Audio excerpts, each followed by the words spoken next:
Okay. Hello, everyone. Hi. Hi. And I have the ability to look at this on the Facebook group. I'm going to switch my view back to all of you so I can finally see you again. There you are. Hi. Hi. Hello. So we're officially live. Here we are. Yay! Oh, look at that. Woohoo! So, hi everyone. This is the Michael Jackson Book Club Facebook group, bringing you our highly anticipated guests of honor, Brisse Judi and her mother, Judy Brisse, and we are going to be discussing this book right here. We've been talking about it all week. Michael Jackson, The Man in Our Mirror, a reflection of our collective soul. Brisse Judi does a fantastic job of bringing you along on her journey. You feel like you're literally walking in her footsteps as she makes discoveries about herself and as she learns about Michael Jackson and the importance that he had in her life. And she also shares, I think, like little, like almost diary entries from her mother and her mother's experience at Neverland, and the whole story of how they both ended up in California. And being in such close proximity to Michael is a story in itself. And I'm so looking forward to sharing that with you all today.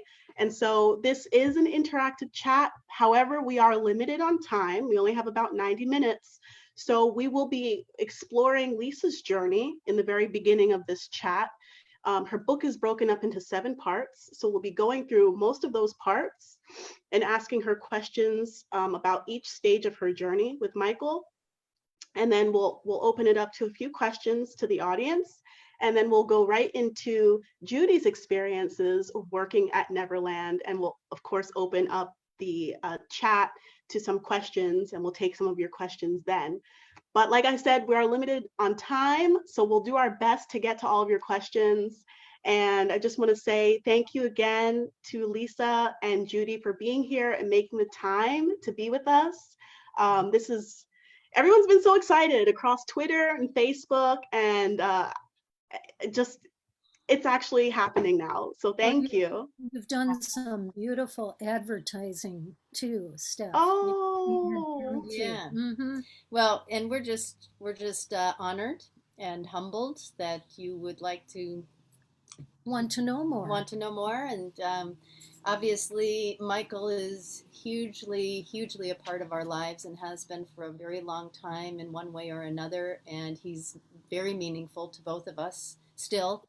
And he's our spiritual brother in many ways, and so we're just honored to be here. And it's a magical story that, I mean, I may have lived it, we've lived it, but it still blows me away to this day. Yeah. I mean, you can't make stuff like this up. You just can't, because it's like too otherworldly. So yeah. So anyway, we're just grateful to be here. Thank you. Oh, no. Well, what grabbed me initially too was your book. Like your when I saw the cover of that book, and just can't, because it's of the elders. That was profound for me. Can I say too, that picture, that portrait was in the Neverland house. I know. I saw it all the time. And when Lisa was, how did we discuss that? And well, I mean, that how that cover came to be was magical as well. I mean, it's just, and David Nordahl, I just happened to reach out. Literally one day I was like, what's going to be the cover of this book? And to be honest, and for those of you who've read it, I talk about, and we're going to talk a little bit about Brett Livingston Strong and his portrait that he did called The Book. That was my original vision, but for whatever reason, that wasn't happening. And I was like, what is going to be the cover of my book? And one morning I just woke up, and it was like Michael said, contact David Nordahl. And I just looked him up, and I found an email, and I emailed him, and he emailed me back like within 2 hours. And first I thought I just needed a forward. I would love to have him write the forward. And that's all I asked. And then he was so open and so friendly. He's like, yeah, I'd be happy to write the foreword. And then I just said, I'm kind of looking for a cover for the book. Would you be open to a painting being the cover? And he wrote back, sure, no problem. I was like, what? Wow. Who does that? It was just so effortless. And again, the point of that I woke up and that contact David Nordahl. Okay, Google David Nordahl. And within that afternoon, I had usage to his portrait, his painting that I knew was near and dear to Michael. And if that just doesn't say what Michael was about, I don't know what is. So again, magic. Fantastic. Yeah. Now, both of us will be looking down occasionally at our phones, just because we have a live chat here with all of the people in the Michael Jackson group. So we are listening, but we'll be No, we're- looking at Oh, comments yeah. and questions. Okay. We don't think that you're reading the New York Times or anything. like that. No, I have no interest in reading that right now. No. It's all about you girls, that's for sure. Yes. So why don't you start us off, Tammy? Yeah, just if you want to explain or talk about the vision you had after Michael's passing. You in your book you say that you had this vision of meeting of the elders, and that's what grabbed me, and it was profound. I posted it on the book club. I'm like, wow, this is big, and that's why I bought the book. I really did. When I read it on Kobo for the preview, and that's all they allow, and then I was like, I have to have this book. So when I talk about that vision, it's a beautiful thing. Well, yeah, and again, that was just I wasn't thinking anything of that, and I literally remember where it happened. We're sitting in my mom's backyard here in Los Olivos, the San Ynez Valley, which is about 7 miles from Neverland. And I literally, it was probably 3 or 4 days after his passing, and I literally was driving in the driveway, and all of a sudden, I mean, I wasn't thinking about it at all. Like, I wasn't thinking, I don't even know what I was thinking about. And all of a sudden, there it was. It was just like I was sitting in a movie theater and I was just seeing this happen. And I heard the words, and it was just like, it was like right there. And I was like, holy moly, I need to write this down, like right now. But it was literally, and that's how these things just kind of come to me. It just is like, I've always been an empath and an intuitive since I was a kid, and I pick up things, and it's just amazing how stuff like that just kind of all of a sudden it's right there, and you just gotta, like Michael always said, he was a slave to the rhythm. I'm kind of a slave to when the downloads come. I'm like, oh, I got to write this out. So that's how that came. And, my writing coach, Jean Noel Basseur, who was so instrumental in how this book coming into being. And I have her to thank for so much of it. When we were, working on it, that chapter, that vision was actually going to be further in the book. It was going to be after, his passing. And she said to me, you know what I think would be a really good opening for this book that would really grab people is to put that at the beginning and set the tone. And I was like, whoa, yeah, you're probably right on that. And obviously, it gave me goosebumps. It did. I was like, whoa, that was like, that was it's beautiful. Yeah. Fantastic. And it was just like, this is what his lifetime was about. This is what his soul volunteered for. The highs, the lows, and the redemption at the end. It's, it was just laid out right there. And, anyway, it's just profound. I don't even know what else to say about that, so. Oh, wonderful. Yeah. And for all of you guys joining in the chat, I see that there are some people trying to find this live video. If you have a Facebook account, you should be able to view this video because it's public. Our group is public. So just share this link with anyone who's trying to see this, because I know a lot of people have been anticipating this. So thank you. Just a little note there. But thank you for sharing, because like Tammy said, the beginning of that book is profound, and it's exactly what drew all of us into reading it. And so that was part one, the beginning. In part two, you start to describe a lot of the synchronicities that were happening and all of these connections that led you from Minnesota to California. And that's a whole journey in itself. Part 2 has a lot of different parts, everyone, different chapters describing your whole childhood, your teenage years, going to see your first Michael Jackson concert, you know, the connection that you and your mother had to Michael Jackson. And then in that part, you end up working, you end up giving fitness classes. That's what you do to this very day.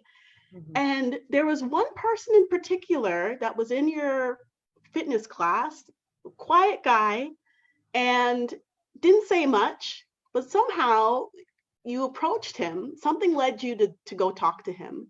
And can you tell us who that person ended up being and how that connected to everything else that led to this book?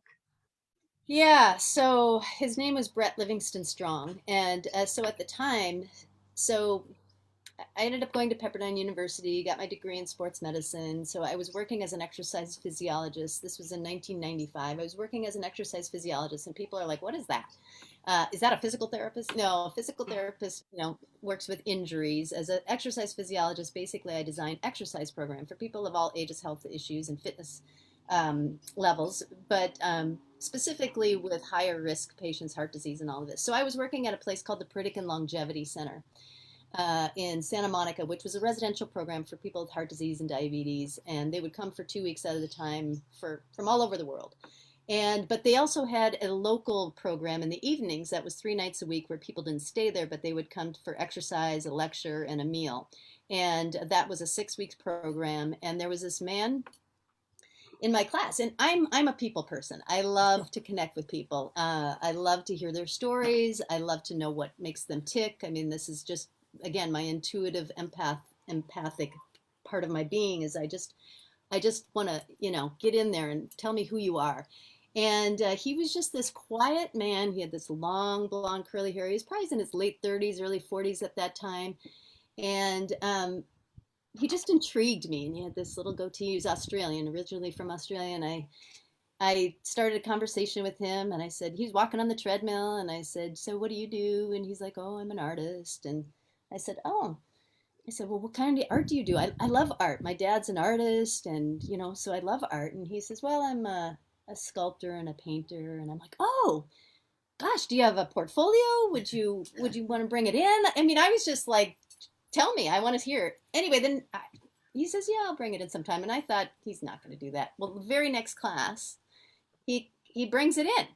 And there we are at the end of class. And when the rest of the class members, realized what he was sharing with us, and he was just so quiet.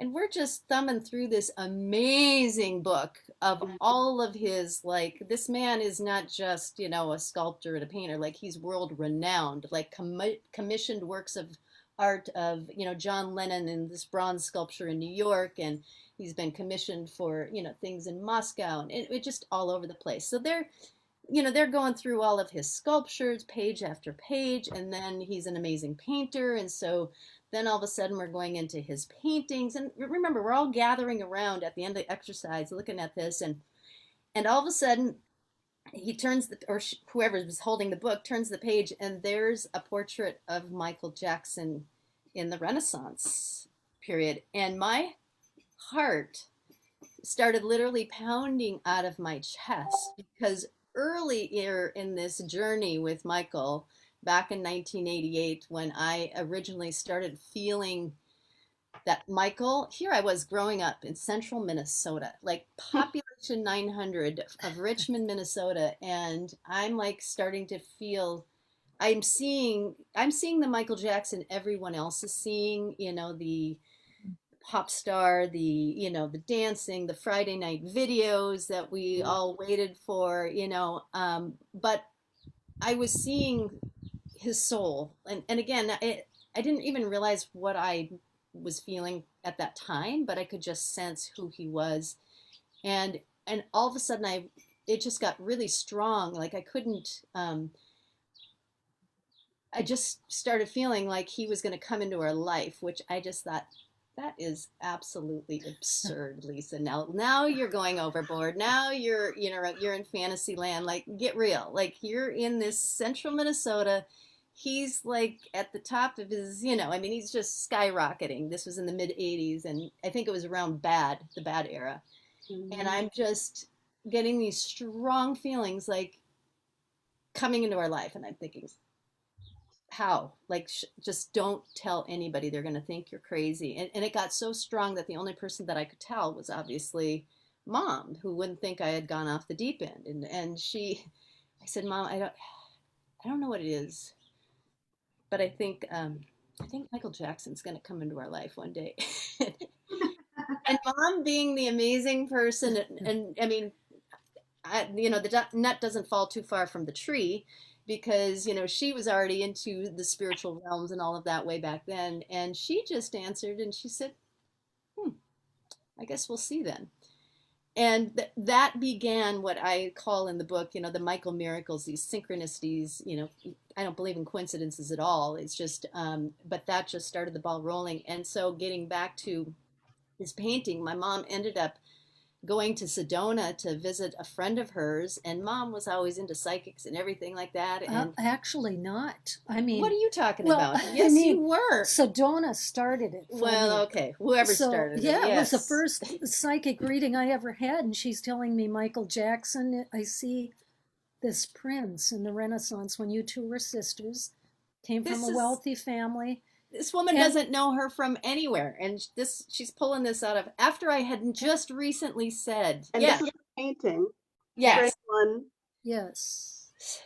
So yeah, here she comes back from Sedona after seeing this psychic, and she says to me, and she had it recorded on a little cassette tape. And she comes into my room and says, "I need you to hear a part of this reading that I had in Sedona." And well, and if I can just interject a little bit. My girlfriend, I was just asking my girlfriend Brenda, I said, what kinds of things can I ask a psychic? And I was just asking her something, and I said, I wonder if I should ask about this Michael Jackson. I mean, listen, I'm a farmer from back there. I milk goats 7 days a week straight. Gardens, too busy in my life for any of this, really. But I mean, just too busy for, just very present in my life. Took a lot for me to do what I did. But anyway, so Brenda said to me, she was a loving friend to me, and she said, don't ask that.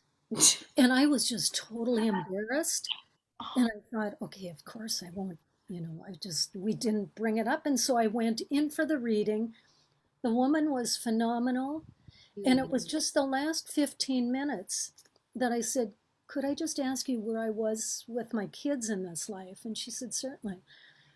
And so then she started with Lisa and I being sisters. She saw that. She said, this is a strong bond 500 years ago in the Renaissance period. And she said, I see a prince. You both were very familiar with this prince. And for some reason, even though I was admonished, is that the word? Just don't say that in that reading.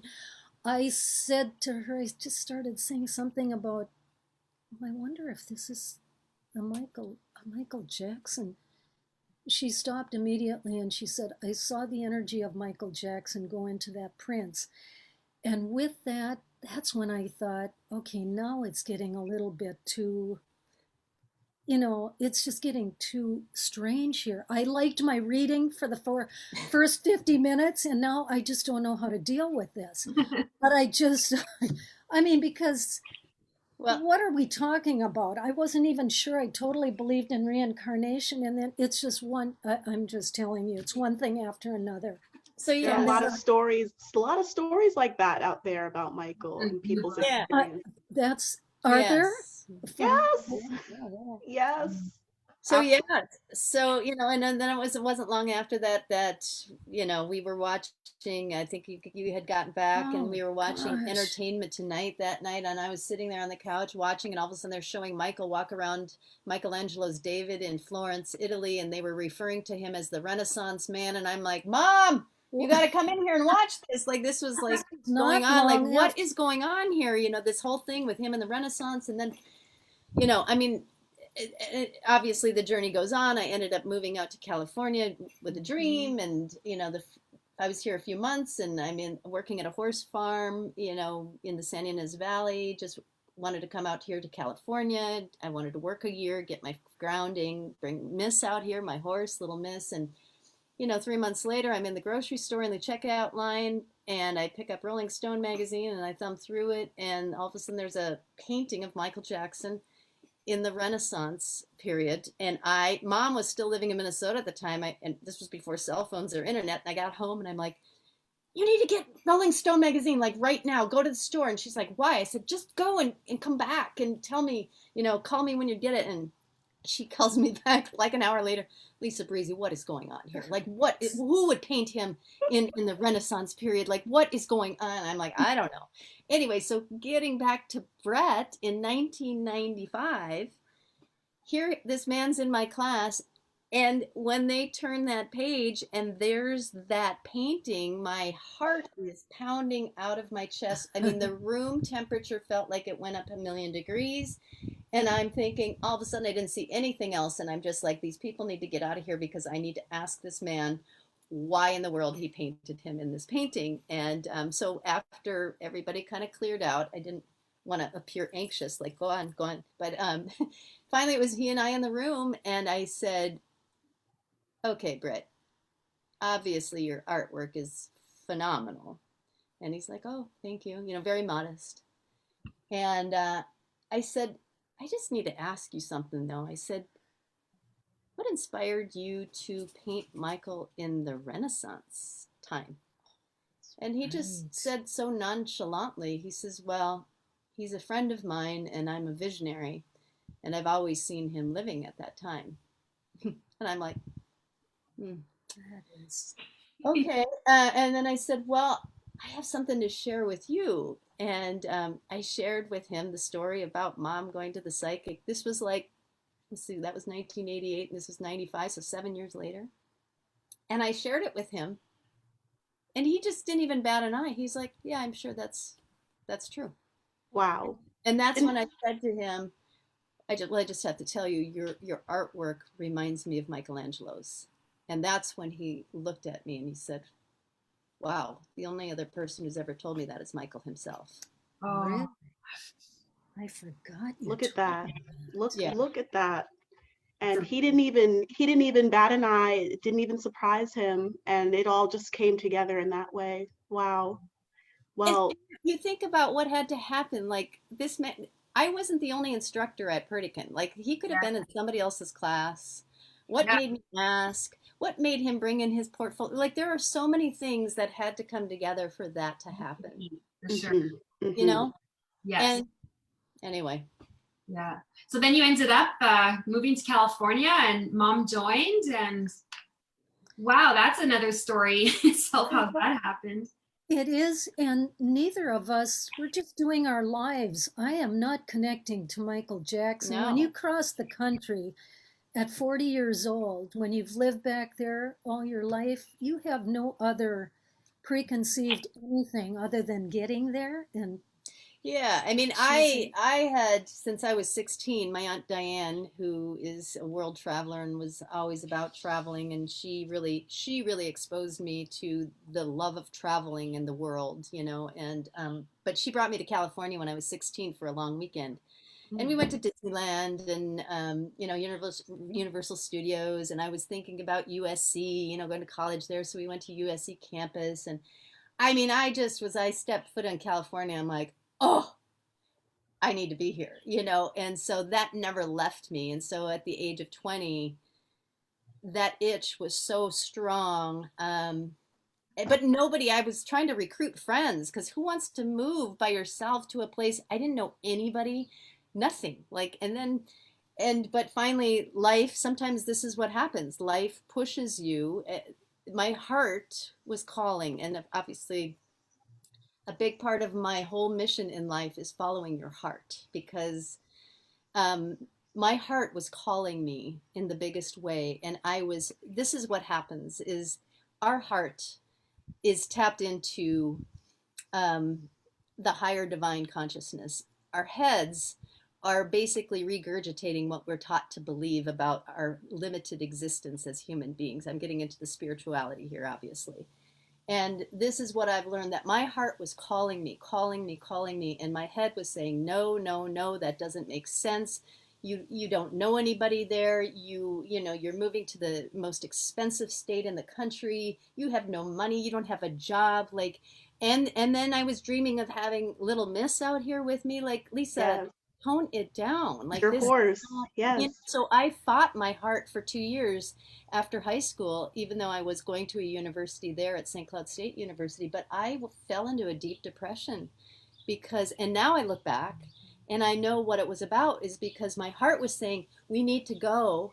And my head was saying, no, no, no. And that battle was what was causing my deep depression, because when I finally leaned into my heart and I made the biggest leap of faith of my life, and I took out a $2,000 loan, my dad co-signed, and I packed up my little Toyota Corolla with everything I had, and I headed west, and I was bawling the whole way out here because I was scared to death. Like, Lisa, you've lost your mind. What on earth are you doing? To, oh my God, I can't believe I'm actually doing this. I'm actually doing this. I have a canvas that I can paint however I want. Like, it was the whole myriad of every feeling and emotion. And when I got to California, it was like my depression that I had for 2 years, gone. It was like the sunshine came out of this cloudy day, and that's when everything just opened up, and one thing led to another. And I was here 3 months later. I met these wonderful people who said that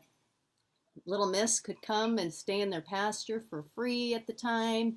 And I was like, what? And so she came out, and then my parents and my brother ended up moving out here 6 months after I did. Again, I wanted to come to school. I just wanted to be in California. My parents, they had been thinking about moving anyway, so they kind of followed my lead, and one thing led to another, and it happened to be here in the San Ynez Valley, and wow. Yeah, so. And so just so everybody, 7 miles from Neverland Ranch is where Judy still lives. Mm-hmm. So that's where you went, right? Like when you first looked there to get an apartment. And yeah, no, not here. Well, no, not originally, but yeah, you were in Solvang. Mm-hmm. Right. And yeah, and then she ended up moving out in the country here in Los Olivos about 25 years ago, I think. Yeah. Right. Yeah. 22. Yeah. Oh, 22. Wow.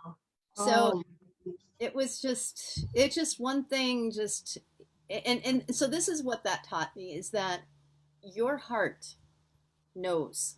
Yes.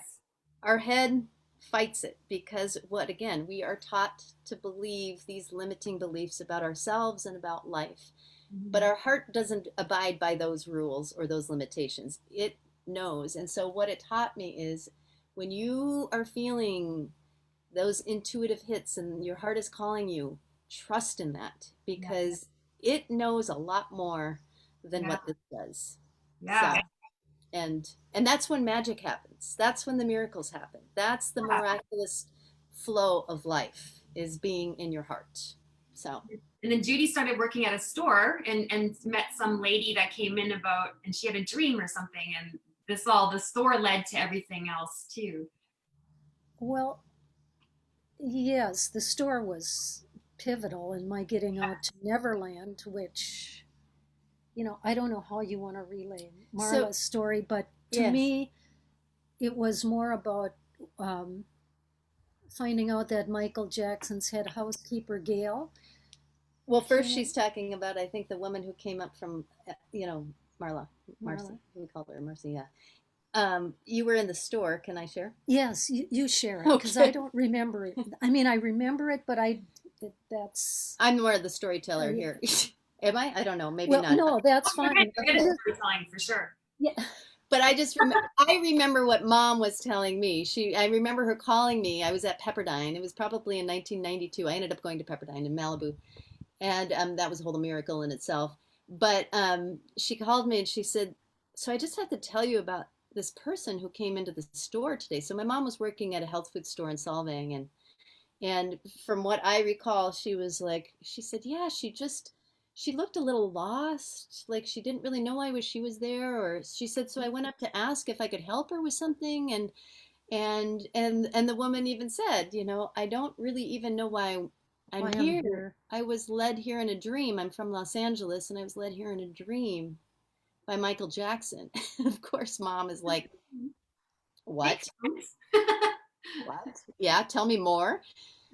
And that's when she said, I'm a psychic, and I've been been very connected to Michael since the late 70s or early 80s, I forget. And she said, he led me here in a dream, and I don't really know why. And my mom said, well, I think maybe to meet me and my daughter.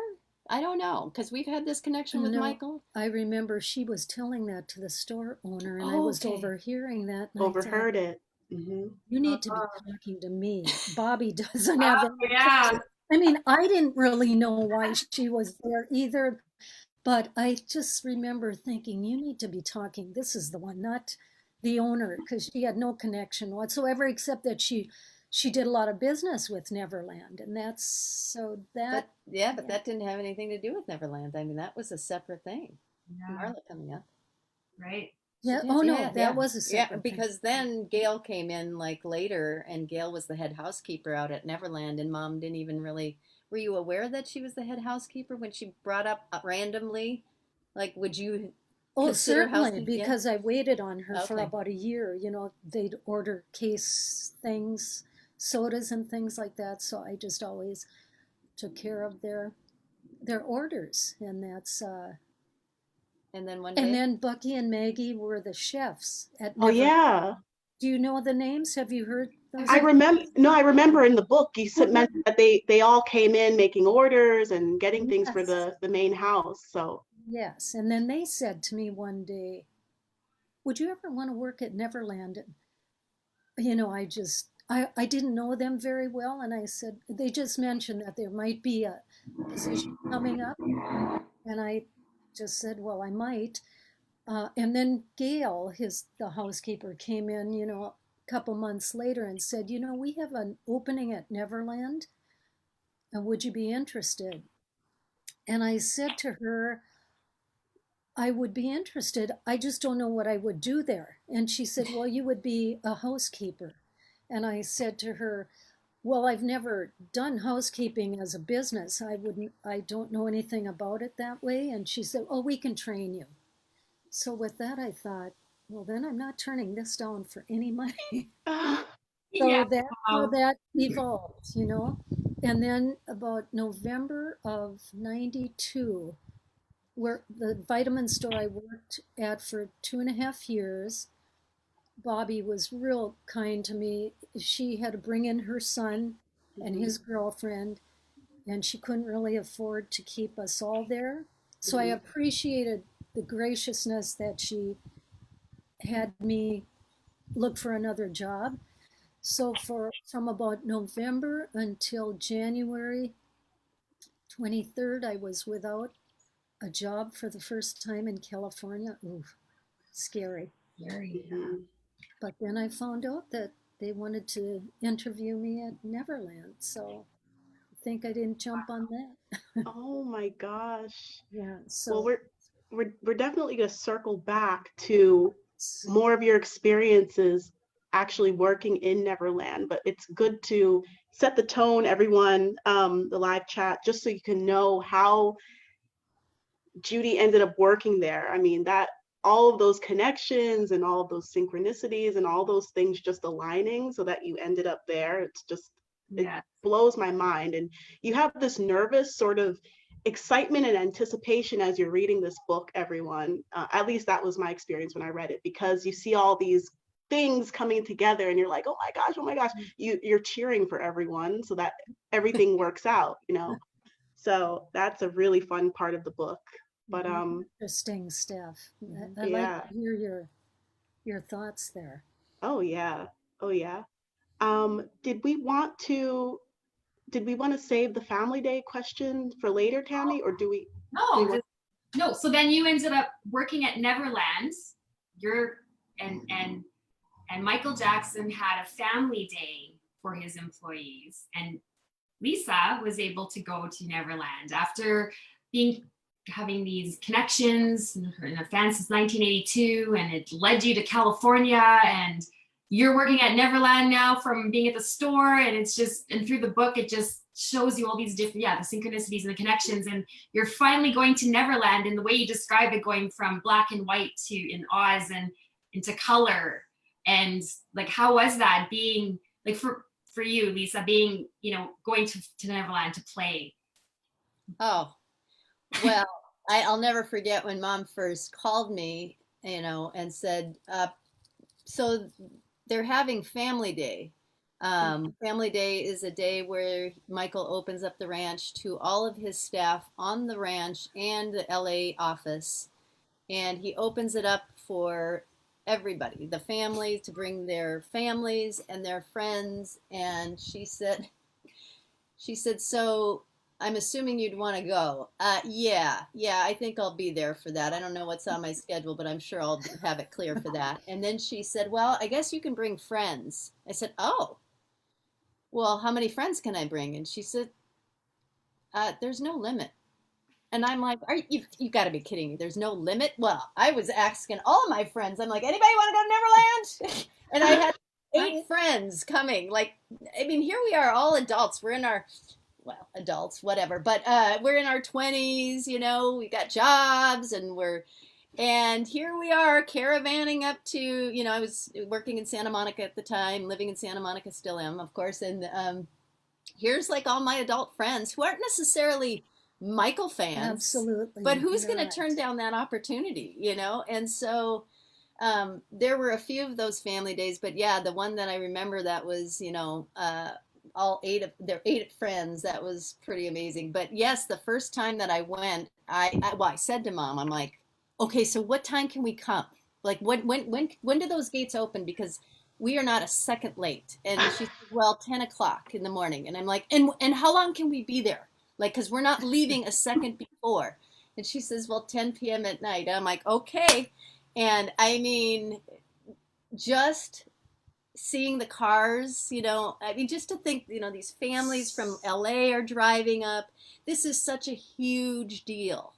And here we are, cars are driving, and you're actually, for the first time, me anyway, Mom had already been there, but going through those gates that everybody sees on Figueroa Mountain Road, and to think, oh my gosh, we're driving back, and it's a ways back. I mean, it's like a mile back. Yeah. Before and I mean, I was just like, so what you see driving in is just these kind of barren hills with the California oak trees, and you're thinking, how can there be like this magical place somewhere way back here? I mean, it's out there, and in the mountains and everything, and all of a sudden it's like you come around a turn, and there it is, the land of Oz, and you see green grass fields and water fountains. And I mean, I was like a little kid in the car, like, can we park? Like, let's just, I mean, as soon as the car was parked, I shot out of there like a cannon. I mean, I was like a little kid. Like, it was just like, and I kept thinking, how did we get here? Like, it wasn't that many years ago that we were still in Minnesota, in Richmond, Minnesota, going, I think Michael's going to come into our life one day. And here we are at Neverland. I mean, it was insane. It was insane. And all of us, again, my friends, just ran across that property all day long like we were 10 years old, and going from one exciting thing to the next, getting on the train, going to the teepees, where Michael would have campouts and storytelling time, to the water forts with the big water guns that would shoot. I mean, and then, let's go play some basketball on the basketball court, and let's go see the animals, and then let's go play in the arcade. Oh, and the music was cranked in the arcade, and the sound system was incredible. Brad Sundberg, a shout out to you. And I would say the music all over the ranch. Theater, my favorite place. So anyway. Oh yeah, and the rides. I mean, it was just rides, like Big Al and his fabulous. Big Al. I mean, shout out to you, Big Al. Yeah, it was just, amazing, you know, and Michael had speakers all over in the trees throughout the ranch. So there were always music like show tunes and Disney tunes and everything. So it was just like this. I mean, to me, I love Disneyland and I've been many times, but this was like our own little personal Disneyland with not so many people. But, you know, it was just like, Oh, it was the best, the best, the best. And I will never forget, you know how we have favorite Michael songs that really speak to us, and others are like, ah, it's good, but it's not my fave. And Remember the Time was one of those that was like, I like it, but it's not my fave. Well, I will never forget being on the big Viking boat that would go up and down. Here I am with my friends. And again, the sound system was incredible. And here's Remember the Time. And we're all like, do you remember the time? I mean, and it was for that, every time I hear Remember the Time, I'm back on that boat. I am back on that boat like it never, you know, wasn't 20 some years ago already. And it was just, oh my goodness. Wow. craziness. We have so many people. The chat is like really lighting up. Everyone's talking about how they wish they could have been your friend, Lisa, so that they could have been one of the ones to go to Neverland. And we You have all would have been invited if you were my friends at that time. yes. And then we have Rob Swinson in the chat, you know, Yes, he wrote, Rob. yes. And he's talking about, you know, how getting soaked at the water fort and how they built the oak trees around Neverland. And, you know, he has a lot of great insights onto that. And I think everyone is so excited about this part of the story because everyone wishes that they had the chance to go. And so we're living vicariously through you right now. I know I am. So thank you. Oh, and I just love sharing it because it makes me feel like I'm there again, you know, like it's just magical. And then, you know, they've had a lunch, you know, barbecue lunch out on the big green grass, you know, I mean, it was just, and it was so neat to be, that was kind of the congregating area to see everybody there from LA, and you could just, everybody had a smile on their faces, you know, on their faces, because you just, everybody knew how special, like what a gift this was. And the the only bummer, the only bummer was that Michael was not there because he was on tour, and all of us just wanted to thank him, you know, like, 'cause how generous, like he didn't have to do that, but he did it every year, Family Day every year. He did it for the 100 employees that work for him. Yes. Planted flowers galore to make that place gorgeous all the time. And it was his, it's what he does. His expression of his generosity and his caring, and again, wanting people to find that child heart in them, you know, and just that he would extend that to all of these people he doesn't know, you know, obviously, but it just, you could just feel his love, you know, just I'm sure. I'm sure. Well, speaking of Michael, you mentioned, just to circle back to the book itself, you mentioned that you had wanted to reach out to him and you were hoping that there would be a way for you to contact him to maybe add to the book. Could you tell us maybe what you were hoping to accomplish by reaching out to him and maybe having him contribute to the book? Well, yeah, you know, when it came time to getting back to my writing coach, Jean Noel, I had hired her in 2007 because I was writing a book about my little miss, my journey with my little miss, you know, my horse of 35 years. She just crossed over in 2017 at the age of 36, and that's a whole magical story. Her and Michael are my two biggest spiritual teachers in this life, and so her book is coming out. That's a series of books because it's long. But anyway, I had hired Jean Noel in 2007 to help me with that book. And in 2009, we would record all of our sessions. It was over the phone. And in 2009, we started our session. This was she, and somehow Michael came into the conversation. Like we just started, and I just said, "Oh God, that's going to be another book. That's a whole other book one day." And she says, "Well, what do you mean by that?" And I said, "Seriously, I mean, it's way too much to talk about in this hour that we have." But it's just kind of the spiritual journey that I've had and all the synchronicities and kind of how I see him as a soul and what he came into this planet to be you know, on a much bigger scale and what his mission is. And she says, well, I'm genuinely interested. Tell me more about that. Well, we ended up talking the whole hour about this. And she was the one who said, Lisa, I don't mean to change your course, but I think it's time. I'm getting a really strong feeling that it's time to write that book. And I'm like, what? No, I'm writing this book. I'm in this, like, you're asked, no, like, that's just, no. And she said, well, You didn't quite say it to her like that, did you? No, I'm thinking it in my head. Okay. Yes, I was Yes, thinking, no way, like, no way. And then she said, I said, why? And she says, I don't know. I just get a really strong feeling. And she said, then something tells me that Michael would be very interested in your perspective and that he would maybe even want to contribute. And she said, you know, there are ways to get to him. And I'm thinking, and she says, but you don't need it because you have also a lot of your own personal experience. But she said, there is a possibility.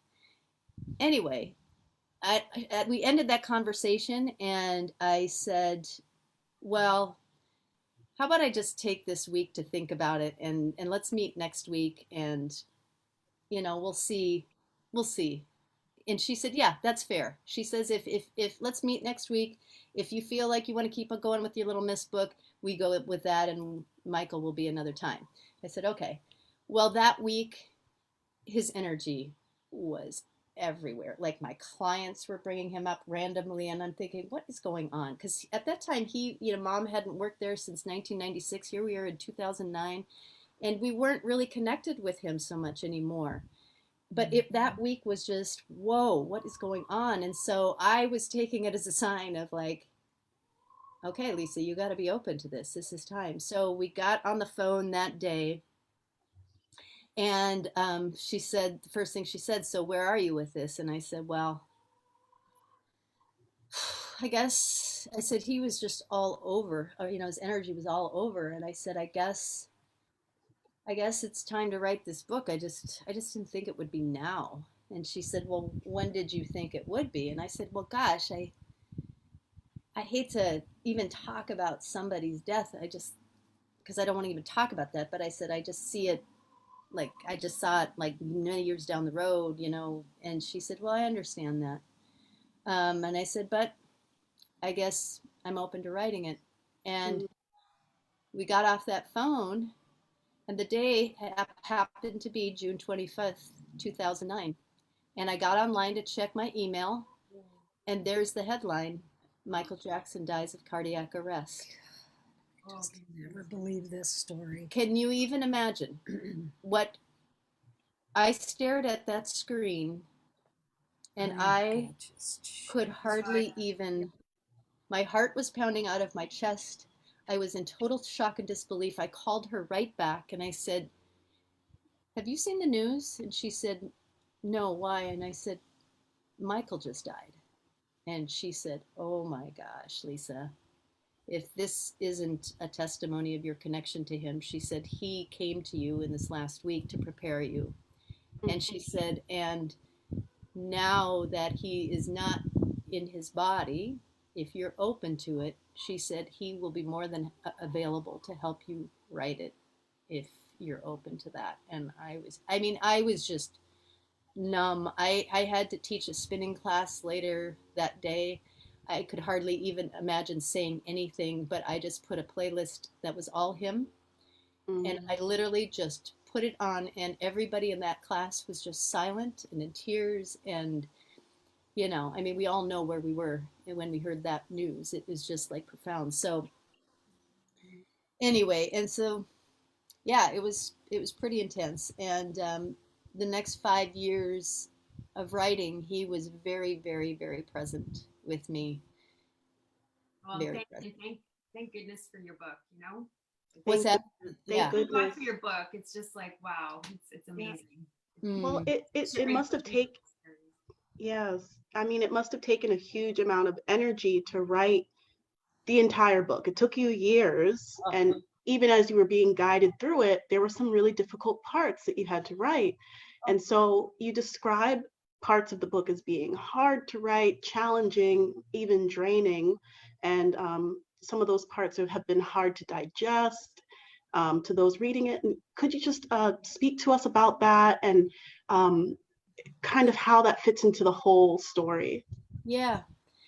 So getting back to, what has innately been a part of me since I was a little kid, and my intuition and my empathic self, and, being able to see beyond what just is on the surface, but feeling a deeper picture in everything in life. I've always been very interested in life itself and why are we here, and so with that vision that I had a few days after he passed, it just to me told me a lot about what his big spiritual mission was here. And I believe that, I've been on the spiritual journey ever since my late teens, an active spiritual journey, reading books after books of, various spiritual beliefs, Buddhism, Christianity, all philosophies, Marianne Williamson, Deepak Chopra, Abraham Hicks. I mean, I have read it all. Richard Bach,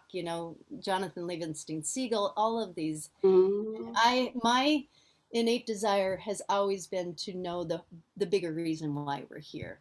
And so A Course in Miracles that Marianne Williamson teaches from a lot talks about the spirit and the ego. And the spirit is the divine part of ourselves that is directly connected to the divine consciousness. That is our truest state of being. That is what we are born into this life to. We are born at one with that. The ego part of ourselves, I don't want to give the ego a bad rap. What that basically means is that's the part of ourselves, the human part of ourselves that forgets that we are one with the divine, and that separates ourselves. We get disconnected from our soul, we get disconnected from our heart, we get disconnected from God, the divine, whatever you want to call it. And when we come from that ego kind of shadow place is when we feel fearful, we feel orphaned, we feel that we're all alone in this life, and that's a scary place to be. And when we choose from that separated part of ourselves, we don't always choose things in our highest divine order, if that makes sense, versus when we are in a place of soul connection with the divine. And so how I kind of see, if you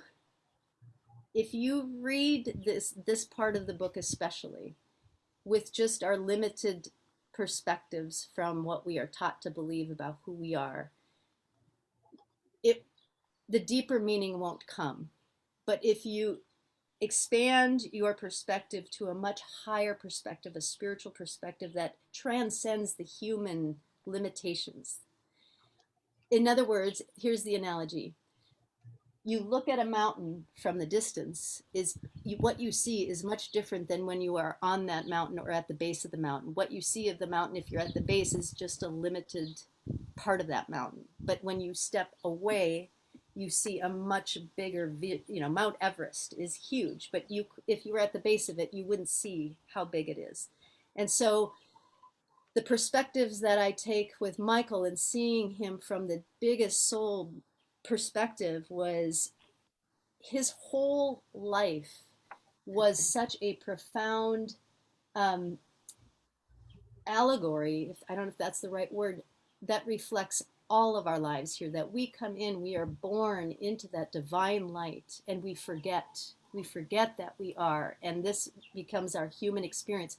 Our world, our wars, our separation is a result of coming from the ego's perspective that we believe we're separate, that we're disconnected from each other, and that we're disconnected from the planet, and we're disconnected from the divine. But when this is part of our practice, is learning to step into, we shift our perspective. A Course in Miracles says, the miracle comes when we shift our perception from the ego part, where this, limited being, to who we are in our divinity. And so the seeing Michael from that perspective, his whole life was just this divine expression of the human condition.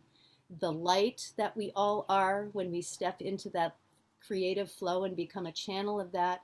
And where I see from my perspective, based on that premises, this ego and the spirit from A Course in Miracles and all of that, where he kind of, like any human being, he struggled with how his appearance. He was very vocal about that, you know, and how did that manifest? And me being the person that has always been interested from little on, what makes people tick, and working very intimately with people on their health, their physical. When you're dealing with somebody's physical well-being, you're not just dealing with their physical well-being, you're dealing with their emotional well-being, you're dealing with their mental, their psychological and spiritual. So I've had a window into, you know, I've given a talk in the past, if we all know what to do, why don't we do it? You know, because we get stuck in our human stuff that doesn't always allow us to, does that make sense? Yeah. Oh, yes, yes, very pivotal part of the book. And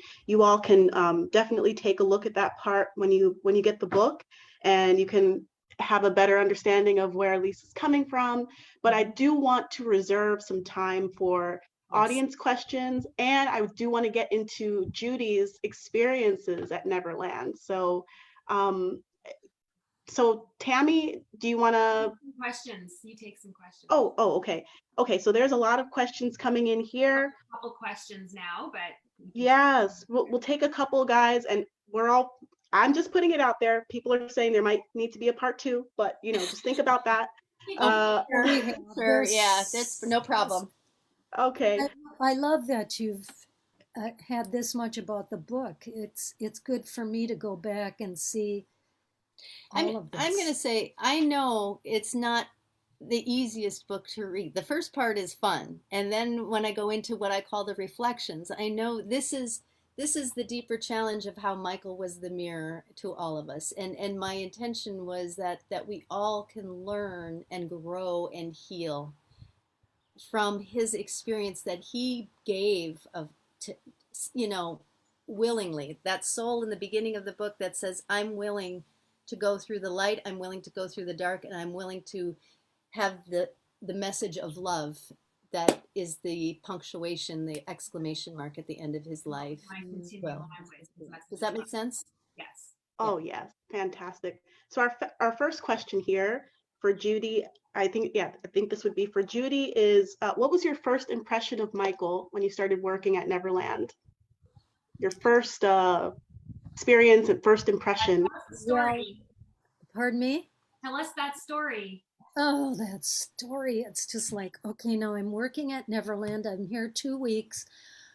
How am I going to deal with meeting this person? Because he wasn't there the first 2 weeks, is that right? No. So she was relieved by that, because anyway. Yeah, relieved, and in the laundry room, and where I just was comfortable. I never had a job in a house like this. I loved it.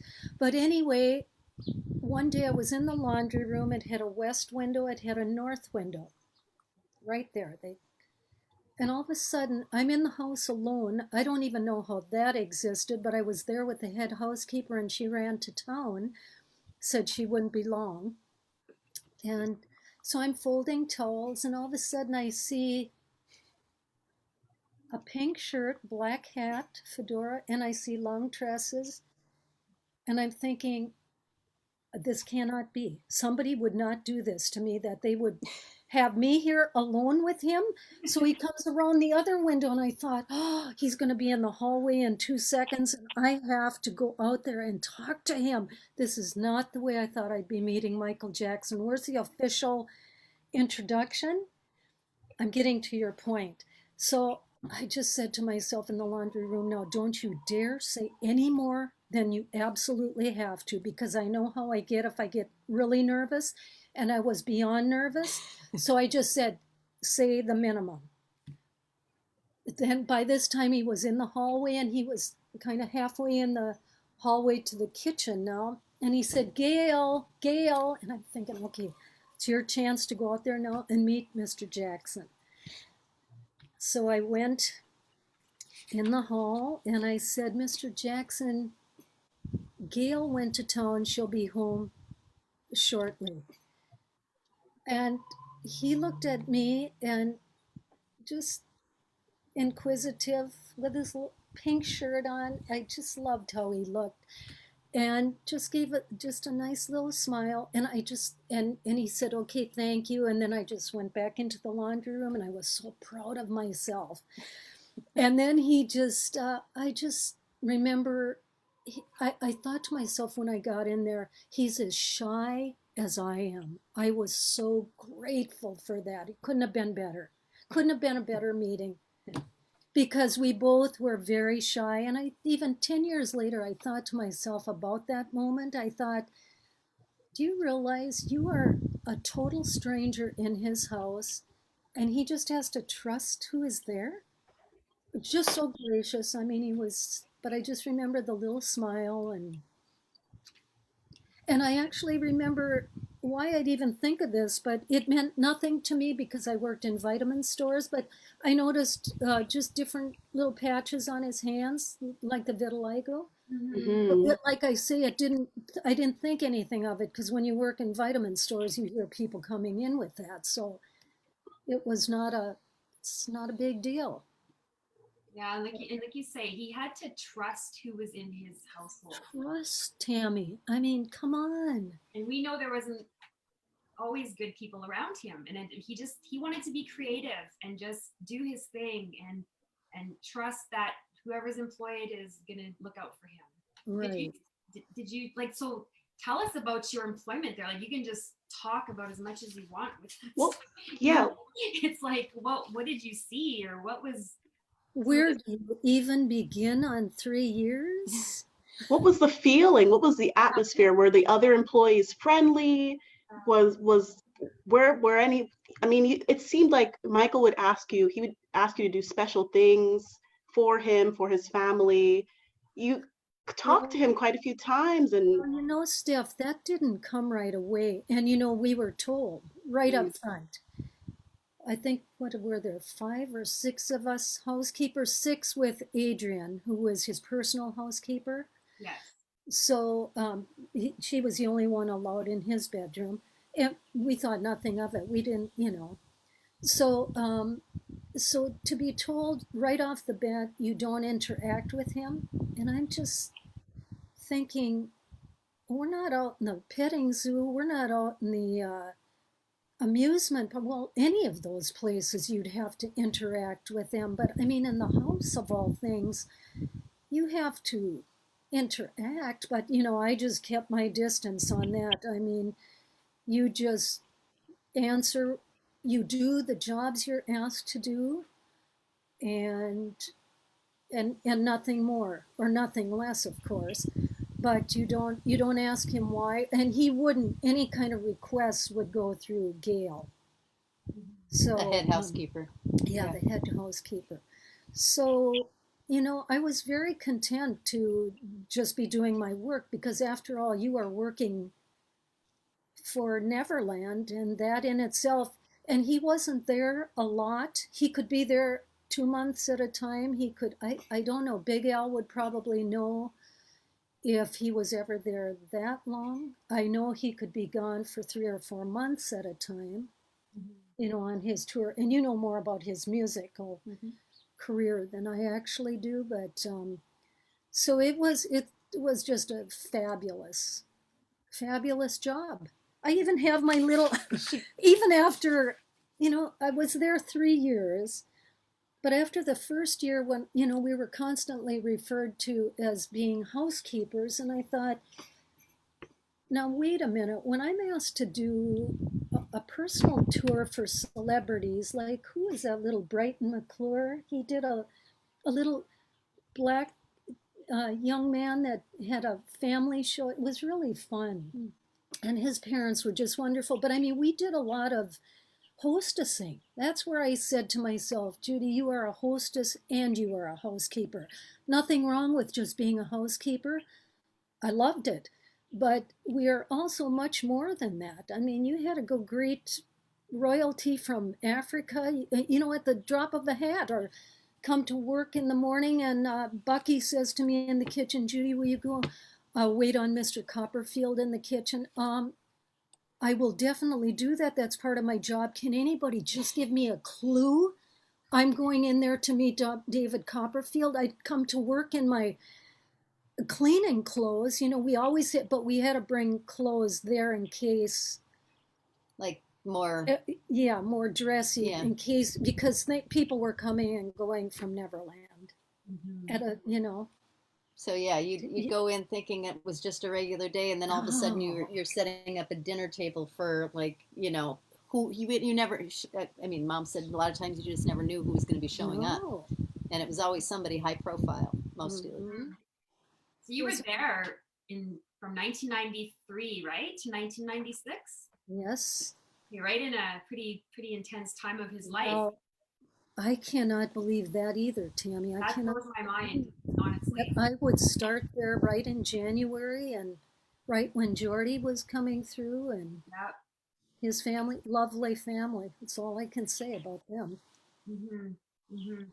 And you had the Safe Chucks there and Robsons. Did you meet the Robsons and Safe Chucks or?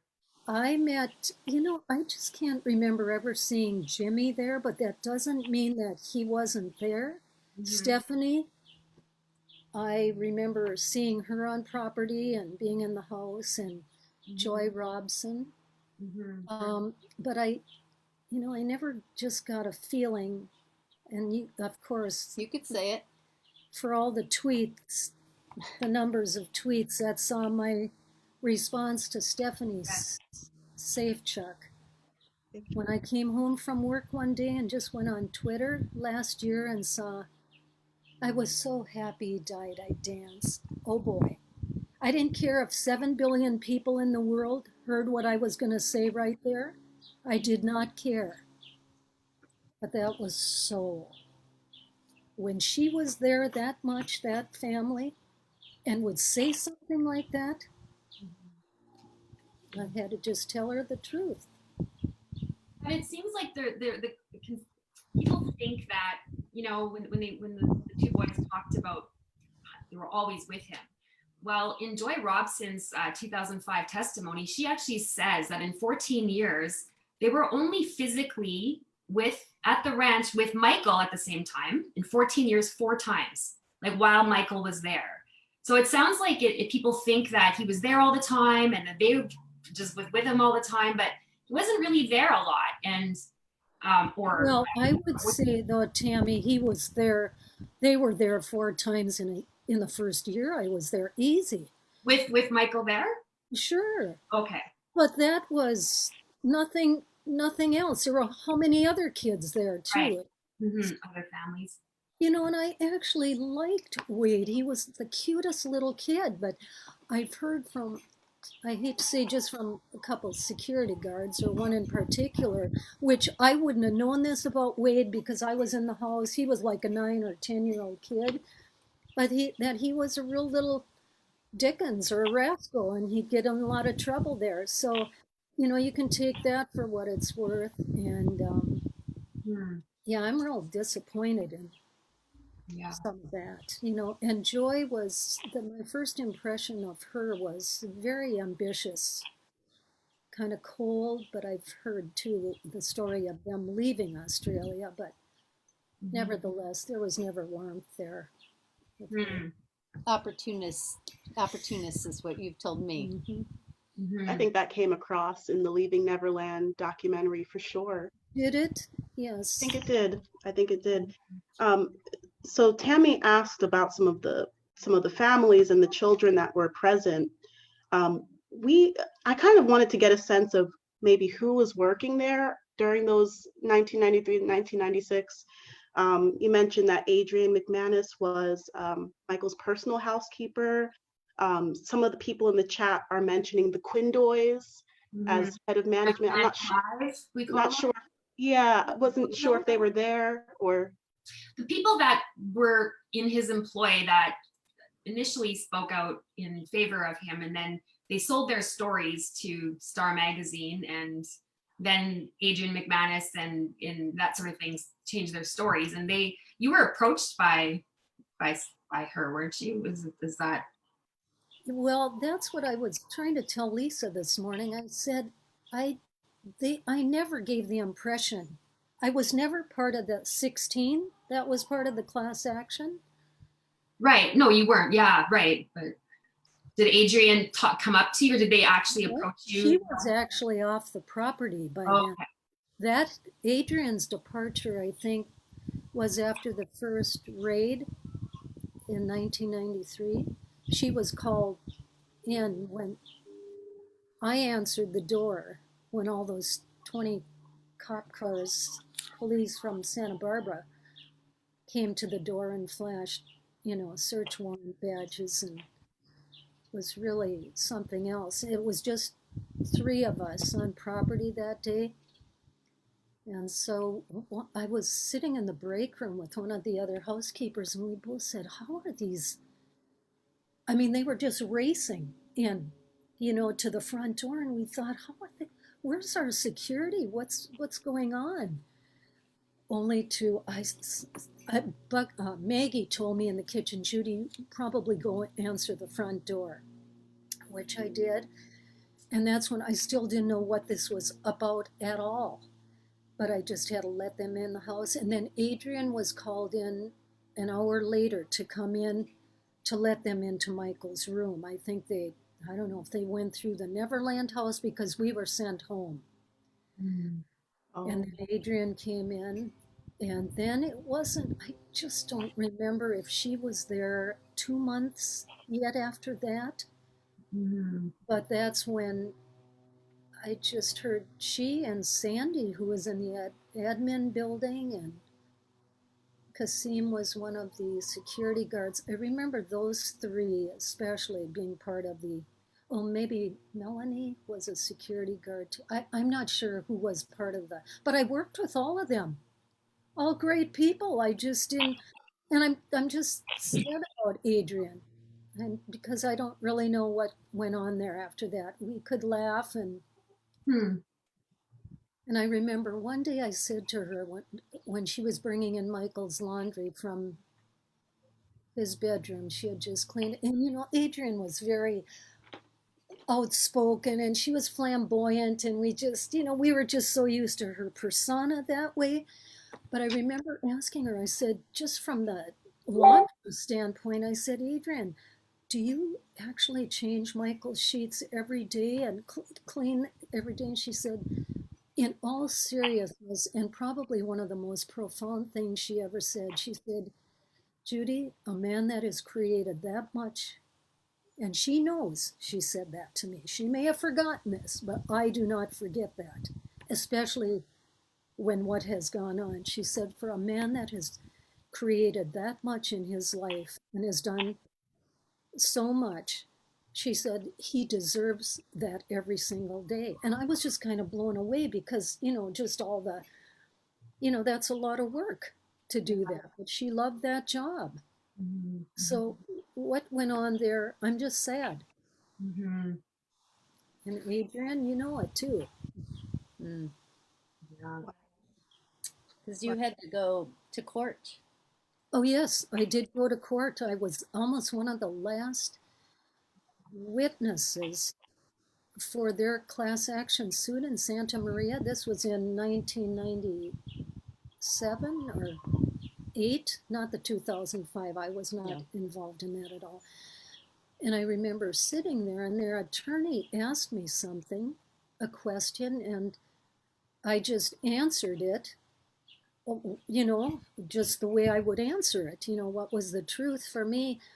And by the time I was done answering it, the judge gavel went down and the case was dismissed. I didn't even know what I had said, if that had anything to do with it, or he probably found what I was saying had no real value to their case. So clearly it did, because what did they say to you? Well, then I was out in the hallway after that about 10 minutes later, and their attorney comes out to me and says, why would you answer that like that? And I looked at him like, because it's the truth? Mm-hmm. I would answer, I am not part of you. I am on no sides. I am here to tell the truth about what I felt or saw, or the truth for me. Mm-hmm. So, and he was just disgusted and walked away. I thought, you know what? that that attorney did them no good.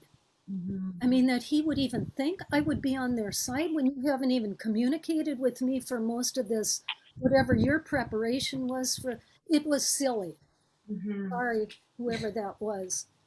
Well, all of those people in 2005, when they contradicted their stories, like Adrian McManus, all of them, they all admitted that they didn't see anything. They all changed their, like in 2005, that all came out. They were lying, you know. So it's when you read the transcripts. That's right.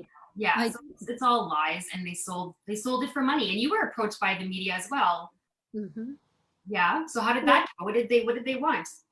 I wasn't approached, Tammy. I was actually told a friend of mine in Los Angeles when hard copy was, oh, everybody. I think The media. The first chefs sold their story, and a few others after that. And my girlfriend said, Judy, Ashley is my best friend. She works for hard copy. If you want to make a lot, I mean, I don't think she said if you want to make a lot of money. She said it's up to you. And I just thought, and I knew my girlfriend would know that I would not do that. She was just telling me that. So that came and went. I mean, it was just, I hardly knew what was going on there. I have to be, but I just can't even, I just know now my heart knew that you do not, why would you sell out somebody that just gave you a wonderful job? And that's all I saw there. But then on the weekend he died, we were there and the BBC was interviewing me at the gate, which was hard enough for me. Yeah. But wonderful gentleman. I mean, just so kind and just asking questions. And before you know it, he slipped it in something about, and Michael's inappropriate behavior. And I said, I never said that. And he looked at me and he immediately went on. He knew right then, they're really good. Those journalists are journalists, yes. They're good at sliding that in. I just thought, I mean, I was so out of it really because Michael had just passed. I mean, I was out of it. Yeah. But I caught him on that. I mean, I said I did not say that. And then he stopped and he just went on. So then that was that. And then 2 days later, the BBC called me again. And he said, you did a really good job with your interview. I don't know if you've seen it. I said, no, I didn't. I would like to see it. And he said, well, and we'd like to interview you again, for some of the behavior that went on there with Michael. And I said, well, I never saw anything like that. I never heard from them again. Look at that. You tweeted in his defense, after leaving Neverland, and you were saying, oh, you saw children from the Make-A-Wish Foundation, and you saw these wonderful, opportunities that kids had that they never would have, that Michael gave to them, and like those. So what else did you see about that? Like all of his good-natured, Oh, that's right. That you asked me that about 20 minutes ago. Yeah. So that's okay. We're going. Yeah. So tell them about when Make-A-Wish Foundation, when the busloads of kids would come up for. Oh yeah, the event days. Yeah. I mean, that's the joy on that ranch. I mean, we had to make all these little bags for the kids, for when they depart and they go back. But we had little souvenirs. We had Neverland stationery, probably. We had little writing pads, little Neverland pencils. We had probably, I think we had Neverland hats. We had Neverland T-shirts. We had little puddings. We had little, all kinds of maybe little nuts in a package for them to eat. And so you had to pack all of those bags. All of those bags. I mean, and how many were there? Like hundreds? Well, I'm not sure. I'm just not. There were I don't a lot of remember. kids, yeah. Right, a lot of kids. And so those days, the event days, Big Al knows all about this. Any of us that were out there, it was just magnificent. That studio, the theater, they can go in and watch a movie. They can take any candy. They can take any. That was my favorite place to work. Not that my kids didn't grow up on candy, and I had to tell Michael too that I had to kind of speak up to him the third year and say, this isn't good for your little, your cousin's little ones that I was taking care of. It's a little too much sugar at Neverland, and I was a little upset. They were going to stay one more night, and the child was only 2 years old, his cousins. Simone was 5. That's the one you see saying Judy, Judy on the Mother Goose. And, and the little boy I'm holding is real. And so I said to him, Mr. Jackson, it's a lot for real to be here for 4 days and night because I have to watch his diet so carefully because he has allergies, his mom. And Michael, it's like with the Casio boys, so they're all kind of in their playful mood. And he said, no, I'd like to keep him here. And so it's like, okay. So I turned around and I was hardly at the kitchen where there's a phone. And Michael. Because you told him about sugar. That sugar wasn't so yes, good. Yes. And so I get on the phone. I guess somebody answered and said, it's for you. And there's Michael's quiet little voice again. Is that true that sugar is not good for, and I thought, here I've been in the natural foods business for 10 years already, and Michael doesn't really know that. But, it was, and that was one of those times again where, we are told to keep your thoughts to yourself, don't interact with him. But, when I was taking care of his family's kids, then it was more my business. And that's one thing I do regret is that I didn't interact with Michael more because he did want that from all of us, And go ahead. No. I don't want to interrupt. And I think that's why Bill's, Bill Whitfield, yeah, and Big L's, those are just they touch my heart so much to think that he could interact. I had no idea that Big Al and him could communicate like that. It just, because we girls in the house were always, that was a very tense place to be because, we had a lot of celebrities in there and you had to be careful. Be careful a lot. So maybe out in the petting zoo and all that might have been a little different, but. Yeah, then you can tell them the time that you were making the bed with him, making the little cot. He was something else. I mean, this was when Lisa Presley was there. She was adorable. I was gonna ask that. Did you get to see her? People have been asking that in the chat if you ever saw her. We saw them together and it was amazing. Okay. Yay. Go ahead. Yeah, she's very quiet, very shy. So that's where her and I could get along. I mean, not that I had much connection with her, but, just through glances, and I could just always tell I didn't have to walk on eggshells around her. And what was I? Oh, yes, one Saturday night, I think she was there with her her children were very small, maybe a 4-year-old and a year-old son or something, year and a half, something like that. And I was there on a Saturday night, and somebody told me you have to take some sheets up to the doll room to make the cot for one of the children. So I got what I needed, and I started going up there, and I saw all 4 of them were in there, and I thought, gee, I don't want to go in there with, this is such a private moment it's just, you got to remember you're in somebody's house, not that they're just talking about whatever. Michael and Lisa were very easy with it. They were like young kids together. They were just really fun, easygoing. So I could just hear them kind of laughing or talking with the kids. And so I thought, okay, I just got to go in here. And I started going over to the cot with the sheet. I mean, they make, and that's one thing, when you're not a celebrity, they get used to people coming in. So I think for me, I was more uncomfortable coming in with them than they are with me being there.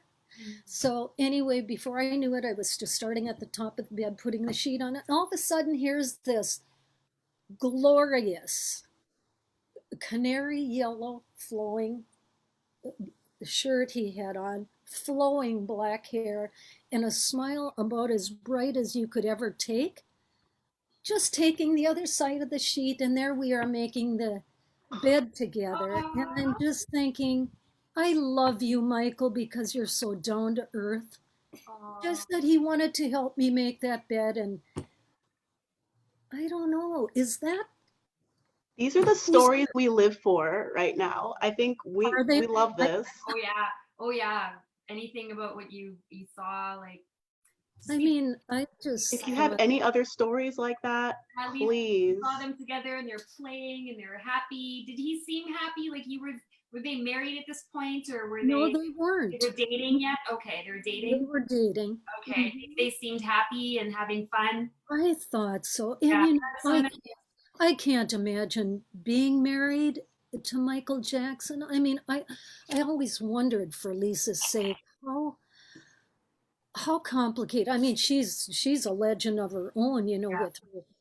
with her family, but you know, to merge those worlds. I mean, Oh I yeah. saw Michael's life come and go. You know, he could be here 1 minute and then you wouldn't see him for 3 months. You know, it's the weirdest kind of Mhm. life. You have to Tell them about the time you were in the guest house and he had been gone on tour for a while and all of a sudden there he was. And what did you say to I him? was in the guest unit cleaning where Liz Taylor got married, and all of a sudden, there again. See, we were never really told when he was there or coming back. I mean, it's I don't know why, but that's just the way it is.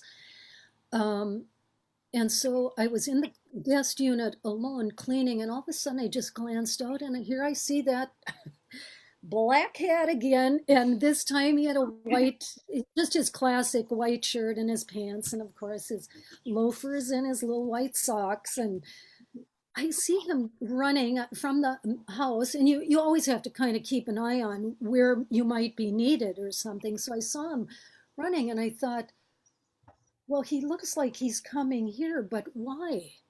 Why would he be coming to this guest unit? And and then I really was like, why is he coming here? It's just me alone. And before you know it, there he was. He just walks right in. And you know, he knew he and I hadn't seen each other in a while. And I just said to him, why? I even said that. I said, you love doing this? Like traveling the world? He knew right what even though I didn't say traveling the world, I said, you love this all or something like that. And he said, no, what did I say? I said, yes. And he said, you know, it's all I know. Yeah, I love it. It's all I've ever known. In reference to traveling the And world. to traveling the world. And then with that, just stood there a little bit. And before you know it, then out the door he goes. I mean, he's such a whimsical kind of just artistic, just he's just a brilliant guy. I mean, I just love that. I can flow with that kind of thing. Here he is, gone, and here he is. You know, it's just. I was married to a fine artist, so he's an artsy. That's just what these artistic people are, and he just light years ahead of most. So Yeah. he It just reminds me of that. Oh, sorry. no, go ahead, Tammy. It's Oh, he no, just I was just reminding me, like, you have these little stories of when you were wrapping gifts in his first Christmas. You were there, right? For the first Christmas with Elizabeth Taylor. That's huge. Like when we watch YouTube, that's his first Christmas ever, and you had to wrap all the presents. And then there was a little part about you offered if he'd want to put the bow on and things. So that story would be great to hear too. You have to tell us. So cute. well, and that was hard for me because I had to leave and I couldn't say goodbye to him for a week, you know? That She was going to head back to Minnesota for Christmas. But Oh. yeah, So anyway, one day, probably a week before we wrapped all the presents, he said to me I was alone and I had just gotten there at Neverland, and he came out from his bedroom and came through the kitchen area and he came to the break room and it was just me there, and he said, could you come with me a minute? And I thought, oh Lord, I have never been asked to go with him alone. I did not know where he was going to take me, but because this was Adrian's territory, you go with him, nobody goes in there but her. And here he was taking me down the hall to his, the foyer. You know, he has a, I don't know, I haven't seen much of his bedroom in the videos, but he opened up the doors there, and here was this. I never saw so many gifts in my life that were, I mean, toys, toys, toys, toys. Probably felt like 100 of them to me. And he said, would you be so kind as to be able to wrap all these for Christmas? Well, I did not know this was his first Christmas. I did not know that Elizabeth Taylor wanted him to have his first Christmas. So I said, certainly I'll do that for you, Mr. Jackson. I'll have Isabel help me too, or whoever else is here. So that was that. I went back to the break room, and But didn't you tell him he had to put on the bows? Oh yes, we're not done Oh, with the sorry, story. sorry. That was a week before, dear. Okay. And then, so then we got, somebody had brought all those gifts in there throughout the week, and we had all the gifts wrapped. And all of a sudden, there he is with one of his little cousin's kids or something. Just, this is a shy, what is he, 35? I was 43 when I went to Neverland, and just shy. And I'm thinking, Michael, I saw you in the bed tour. How can this be one persona on that stage? And then there's this. But he said, do you have all the gifts wrapped? And I said, we do have all the gifts wrapped, but we have no bows put on. And then I thought to myself, I'm just going to kind of play with him a little bit. But at the same time, I thought, I bet you in his lifetime, nobody has asked him to put on a bow in his life, you know, on any gift, because everybody does everything for him. I don't think that was good.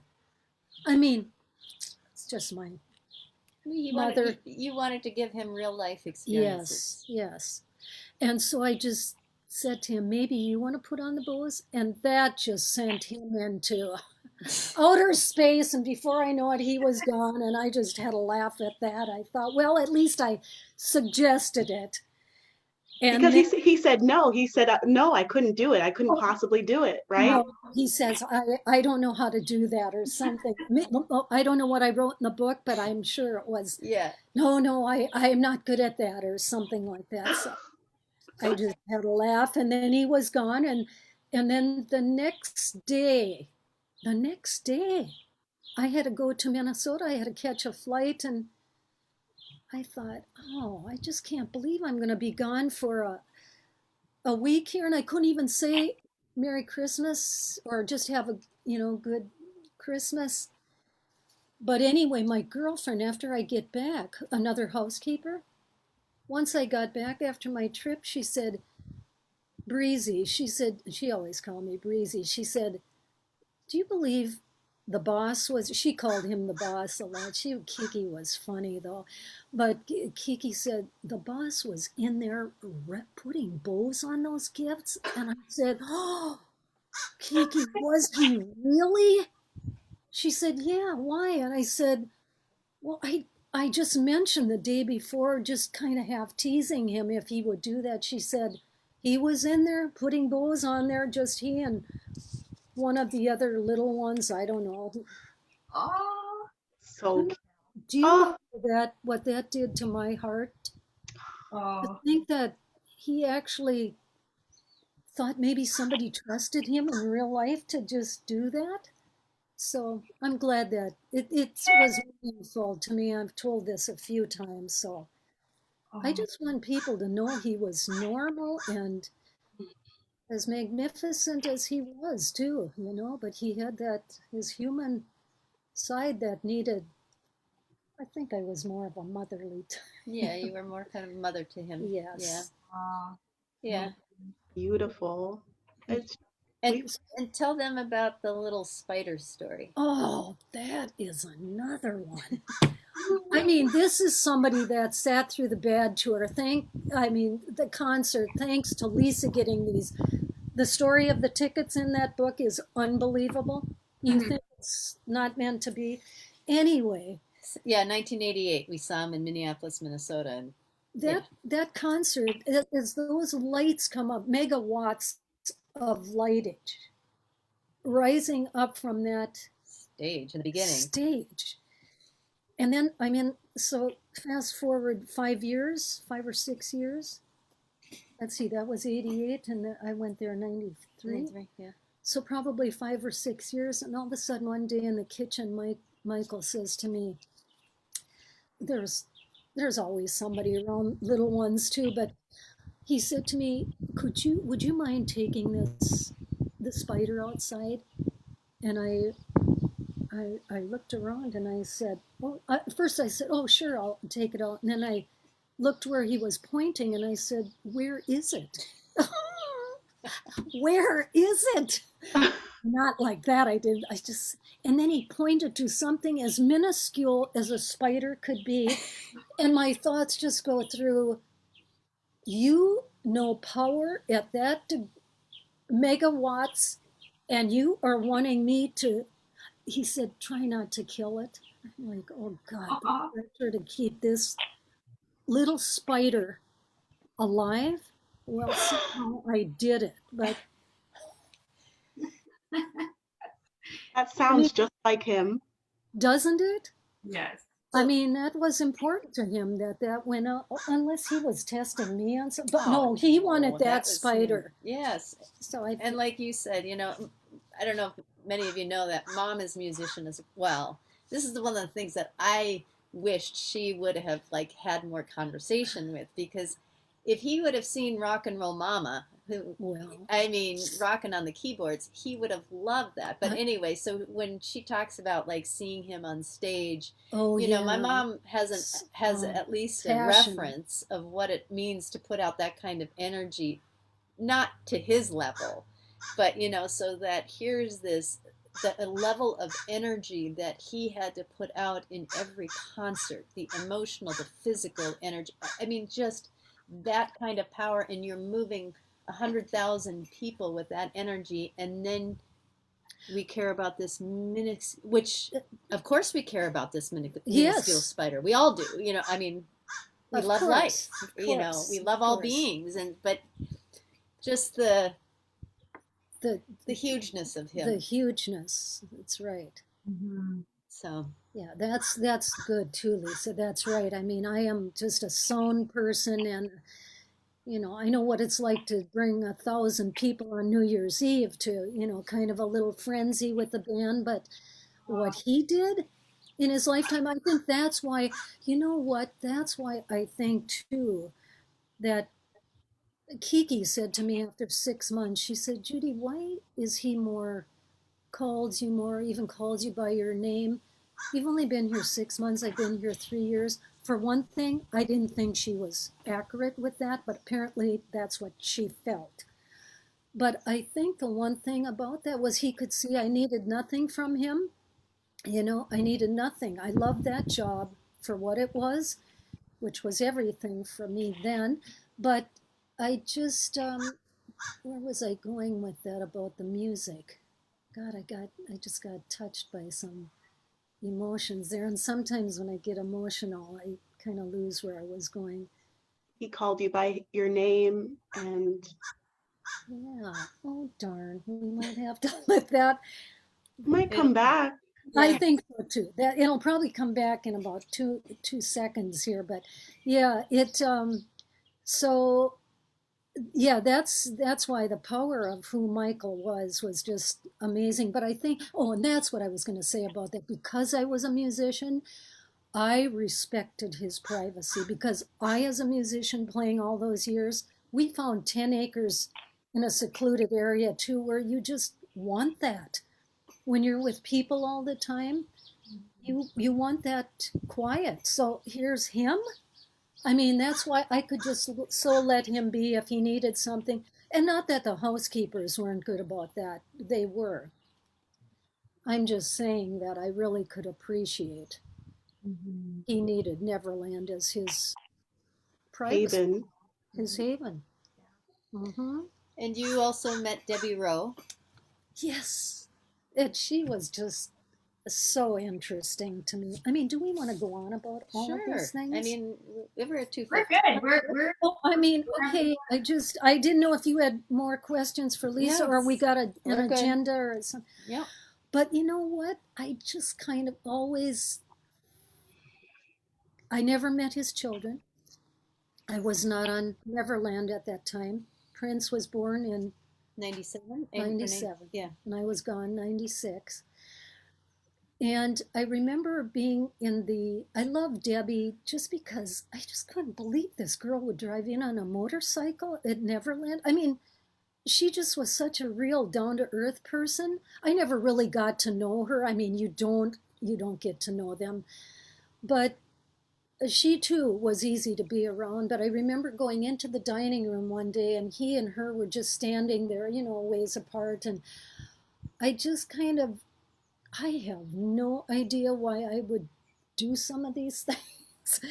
But I just kind of, they asked me about something and I just answered and I was going to get them something. And then I just kind of teased them about their relationship, kind of like, I don't even know what I said, something like a little romantic. And I think I did it because I know how he just gets so, and sure enough, he just, got all embarrassed that I said something, only to find out a year later that she's going to be the mother of his kids and they get married. I kind of feel a little connection there. I mean, nothing other than it's just odd. It's funny. Isn't it? But I mean, they were, it was just such a different kind of person than Michael had, so many, people that were obviously in the entertainment. So you just had celebrities, looking, and Debbie was just fine. But she didn't care about any of that. And I think that's probably what he loved about her, Mm-hmm. So yeah, there's a lot of, and then things. Toward the end, of your time there, you were the personal nanny kind of for Rio and Simone, his little cousins, right? And I mean, where you were flying kites with just Michael and those two up on the hill. And that's not the most comfortable part of my stay at Neverland, is because I didn't know this for sure, and I still don't really know why I got fired from there. And I've never been fired from a job in my life. But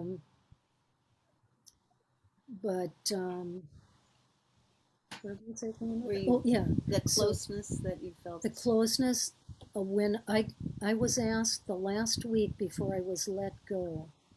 I had taken care of his cousin's 2 children twice during the year, and then that 4 or 5 days at Christmas. And then,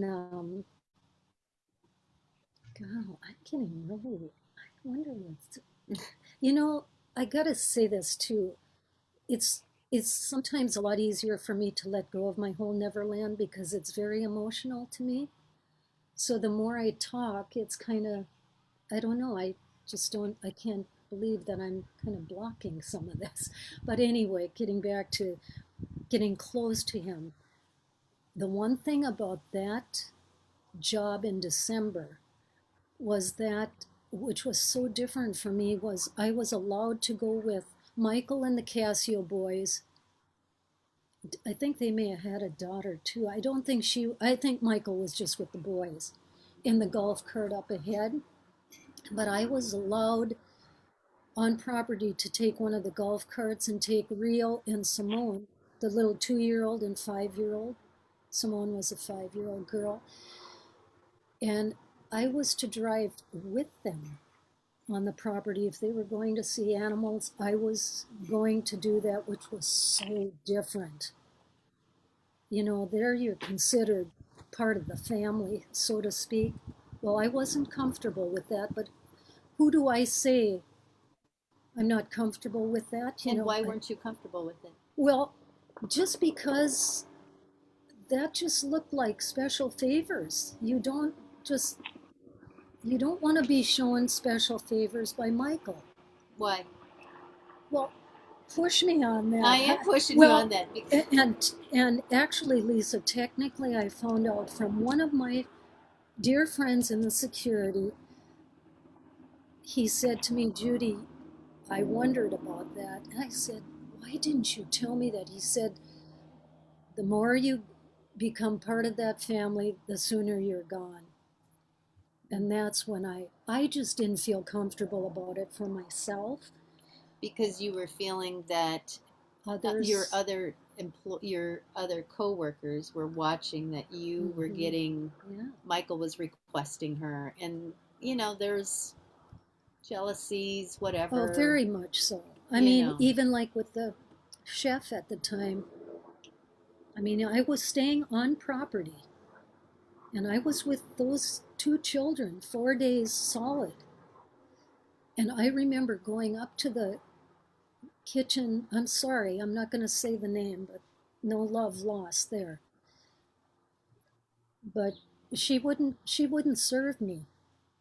I needed to eat, and taking care of these children, and she would wait on us lastly, and I just was so I felt it so strongly from her, but she's not actually my immediate.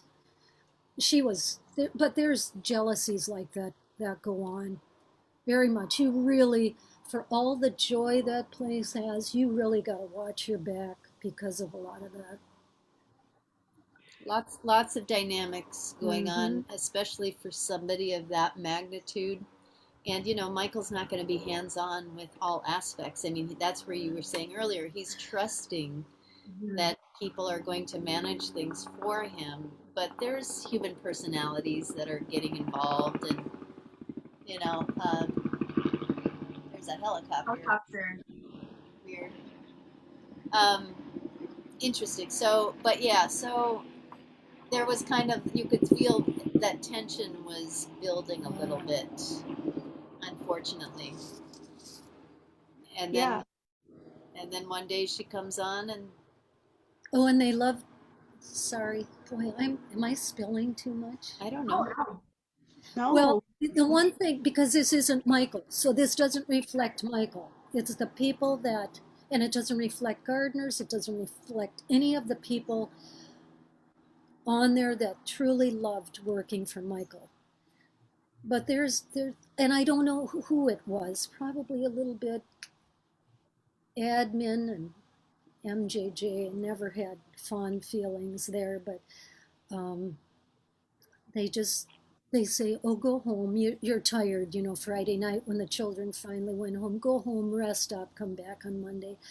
Oh, I thought, thank you. That felt good. But, an hour later, I was getting ready to go home and I just had this dark feeling come over.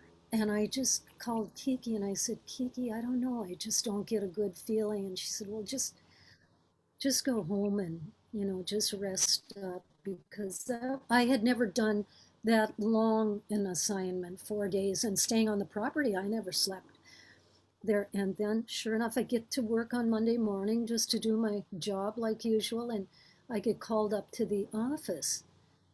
And that's where Jimmy and Nikki, Jimmy was the Office of Special Services from Los Angeles. They were security called up after the Jordy Chandler. So they were always on property besides our security. And I mean, I got along with Jimmy just fine. We could, so many laughs at that place, you can't imagine. But that morning, I went in the office and Nikki was always good to me. But before I knew it, they were saying, well, you've been let go. And I said, are you kidding me?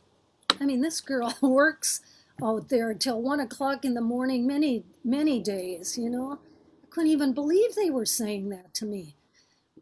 And sure, and Jimmy had his, normally we could be, I just said, tell me that again or something to that. And he said, you are being let go. And I said, why? And they wouldn't tell me. And they said, we'll have somebody escort you off. I said, you are not going to have anybody escort me off. That is what they love to do out there. Do you think this is Michael Jackson doing that? Oh, no, it's not. But whoever is in charge of that, they just love to have somebody let go so they can bring them in on a Monday morning. They could have told me that Friday night, you're fired. Oh, no. This is all about humiliating somebody. So I said, forget that, you know. And by that time, two of my housekeeper girlfriends were just like in shock.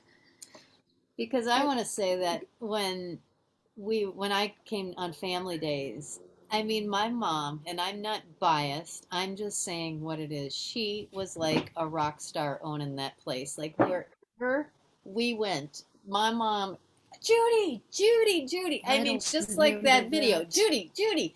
I mean, they just, it made me so proud to see in whatever part of the ranch we were at, everybody loved my mom. Like, because my mom's a lovable person. She's funny, her humor, I mean, she's conversational, she loves to play, you know.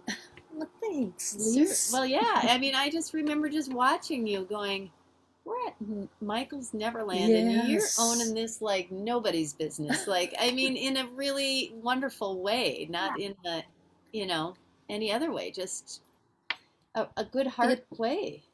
But that's the side that would exist at Neverland. And then there was the shadow side. That was scary.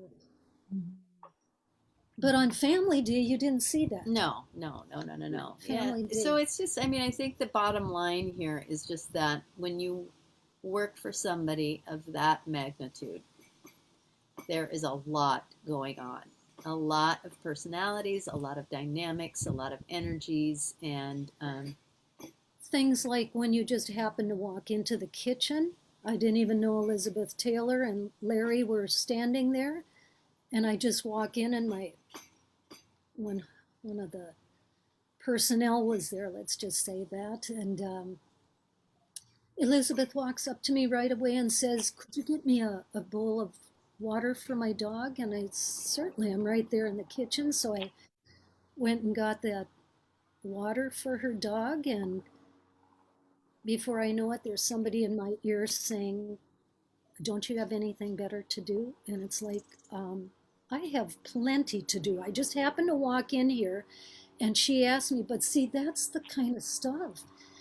Celebrities, I do not even care, Liz. And you know what? I just thought of this the other day. I felt so bad taking Elizabeth up to, I had to take, what is this? Probably flying helicopters over Neverland. Probably. Interesting. But the next day I had to take her up to the theater. Probably Michael was up there, I just didn't know, but I had to take her on the golf cart, just her and I alone. I could just tell she hardly said anything to me, and I knew I wasn't going to say anything because I felt like I was being reprimanded for something that I was totally innocent about, so I just kept but she never even offered, so I think she could sense there was something, and I've always felt bad about that I couldn't even just say, make little small talk, but that's just to let you know how intense that could be, staying away from his personal company. Yeah. Complex. It's very complex, a very complex place, you know. It wasn't just, I mean, there was, again, the magic, and then there was the challenging stuff, you know. Yeah, it must have been complicated. Some people had to walk on eggshells around, and then, you know, but other people were okay, and trying to navigate that for you must have been difficult. It was. Yeah. You really had a. Do you want to, I don't know if just kind of shifting, did you want to just share, because she wrote out their housekeeping duties. And share away. All of the things that they taking it all in. We love it. We don't even want to interrupt you. We're like sitting on the edges of our seats right now. Don't worry about us. All the fans too, just so you know, the Michael Jackson fans here are just loving this. They're like, this is so amazing. Thank you. Like they find it. We love you, ladies. Yes. Like, you know, wow, Michael started so much darks, but then there was people who cared about him, and They just love you. Okay. He liked you because he trusted you. I mean, they're just loving this right now. We don't get this kind of interaction with people who knew him. That's why we're like just watching you. Like, if you have time to share, keep going. We're not going to stop you. Yeah, We want to hear everything. We've been planning this for you. This is all about you girls today. Well, and I think what is so interesting about this, I think I needed to draw this up, and I actually called the MJJ, Steve Chabris, I believe was his name. He was the manager for MJJ Productions at that time. And actually, Gail, my head housekeeper, set up a meeting. I think she was kind of grateful to see this, although I thought I am sort of stepping out of the bounds. It should be Gail maybe that draws this up. I guess I felt there was just too much disorganization with all the event days and things and the duties that we had to get done. I thought if we'd see it on paper, that we could maybe organize our housekeeping duties better. Right. And so, like I say, I remember showing Kiki this and she said, "Wow, do we do all this?" I said, "Yes, we do." And, there are so many buildings on that place too. So,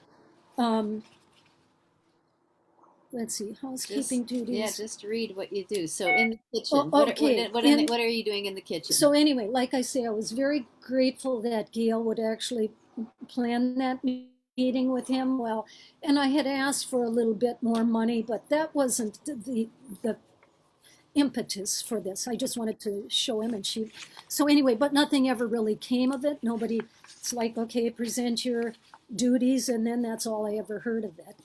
So, but this gives them an idea of all your responsibilities of what you did at Neverland. So for instance, housekeeping duties in addition to cleaning, and I'll just tell you this because of all the different rooms. We aren't going to go through all of this, but the kitchen, dust and stock pantry soaps, stock candy counter, brass cupboard knobs, clean drawers, empty garbage, stock napkins, placemats, wash and put away dishes, wash all kitchen towels and aprons, clean ovens. Boy, I don't remember doing that too often, that oven, but stock and clean kitchen, bathroom, sitting room, stock and organized magazines, water plants, piano room, dust and organized books, dust all pictures on the piano, and if you know how many pictures he had on his piano, Lord, it was a job. Dining room, keep inventory on candles, keep inventory on placemats, napkins, tablecloths, napkin rings, dust shutters. Front hall, keep brass, front door jamb and knobs polished, water plants. Lighting, turn on by 8 p.m. nightly outside. All lights in-house turned on while guests are present. All outside lights off by 9 a.m. All inside lights off when housekeeping staff leaves in evening. Make sure all lights are functional. Notify maintenance if lights are out or any lighting problems. Keep lighting checked, especially in craft room because of loose fixtures, I guess. Library, water plants, dust and organized books. Ooh, I loved cleaning in there because I was reading his books, huh? Is it true he owns 10,000 books? I don't know about, there could be. And you picked up a few of them and looked through a few of them? I sat through a poetry book and I just thought, I really don't care if I get fired at this point. This is just, his books were incredible. And that's just one place. He has other homes, So, Rose Room. So it's just some stuff there. And that, I won't go through all that, but just look at the different rooms. The library, the stairway, the Rose Room, the Soldier Room. The doll room, children's library, upstairs hall, train room, craft room, storage closet, laundry room. And that's that. And then That's here's the house, and then there's the theater, Judy. and the dance studio. So what did you all have to do? Make popcorn. Ice cream, stock candy, sodas, hot dogs, condiments, stock bottled water, paper towels, cleaning supplies, turn on all lights when guests are present, movie boards, candy counter, stock ice cream, coffee packets, coffee supplies, dance studio, keep all movie displays intact, keep towels stocked for the shower. I forget I was in all these different places. It's a lot. A lot. Wow. But we look at we're not even to the teepee or the rec room or the Yes. And the depot wasn't there the first year, you know, like they What was that? The depot, the train depot. Train depot. It wasn't there the first year. His mom was. What were you going to say? That in leaving Neverland, they said it was. Yeah. What a mess. What a mess. What a mess. Yes, and that involved. I mean, that I don't think that was even on here. The depot. No, I must have made this the first year. So it's So you had the theater, all the cleaning. I mean, it's just incredible. Oh, like the lobby, dust Pinocchio, dust Mickey Mouse display, dust E.T. display. Oh, I have a question from Rob Swinson here.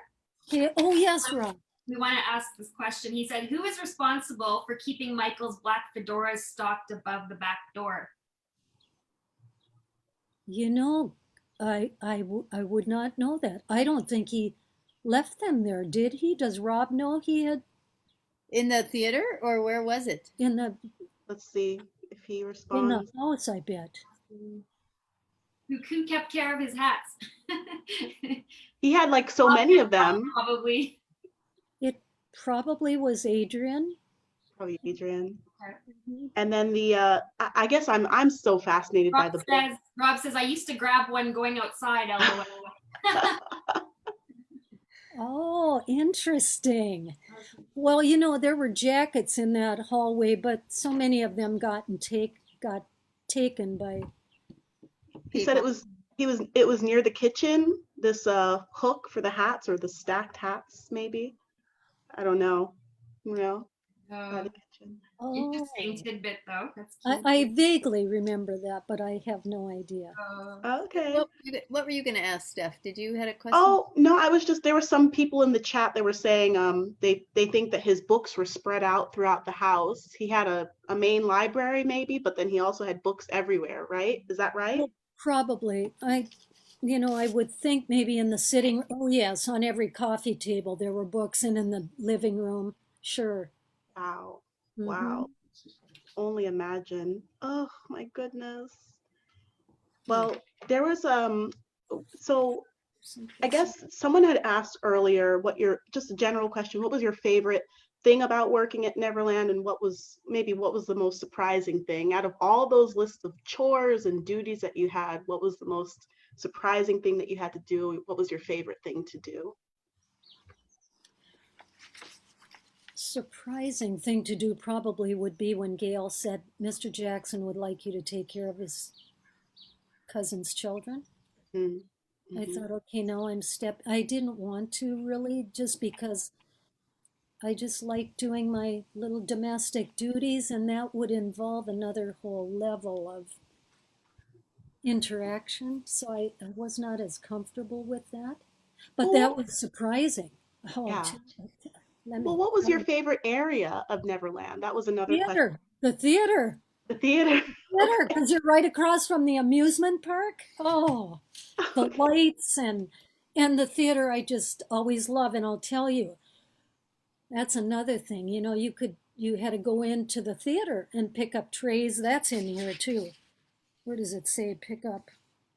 Well, anyway, you just had to go pick up trays. You never know who was all going to be in there, but so I'd come, and then I'd go pick up the trays in the actual theater while a movie was playing, like Jurassic Park. I remember that. And I'm telling you, when I picked up those trays and those dinosaurs, this one goes out to Brad Sundberg. I have never heard such state-of-the-art speakers in my whole life. I don't think anybody had speakers like Michael Jackson, other than maybe Woodstock, those whole, I mean, you just shuddered. I think I just froze there with those trays, because the roar of those dinosaurs, I saw Jurassic Park in a theater. It was not like, I mean, it was. Did you think it was just going to come out of the wall and take you? Yes, because it was so loud. Oh, it was amazing. But go ahead. Well, another room you loved cleaning. What was the room you loved cleaning because of the sound system again? Again, my mom, just so you know, the musician that she is, we all joke that she has two volumes, loud and louder. So the arcade room, you said you loved going in the arcade and cleaning because you would crank the tunes. Yeah, that jukebox was cranked. Now I wonder if Brad did some of the work on that too. I'm sure he did. He did everything out in Neverland. So yeah, that was a favorite. I could go in there and clean by myself. The only thing is there were spirits in there. Oh yeah. People talk about Neverland being haunted. We've heard these stories. We've heard this. Is that true? You think that's true? Oh, people are saying they're smiling from ear to ear. They love this stream. So just so you. They're loving this. They're smiling from ear to ear. Everybody's just. Yeah, Mom had some encounter with some spirits at Neverland. Well, and you know, Adrian was always freaked out about him, and Kiki was.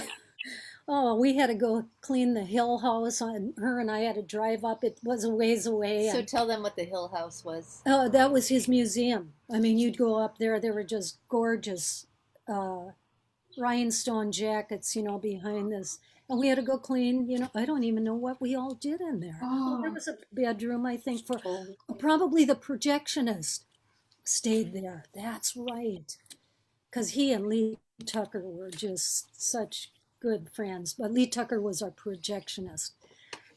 And so we had to go up there and clean. But, oh, gee, Kiki hated going up there because it was just always so...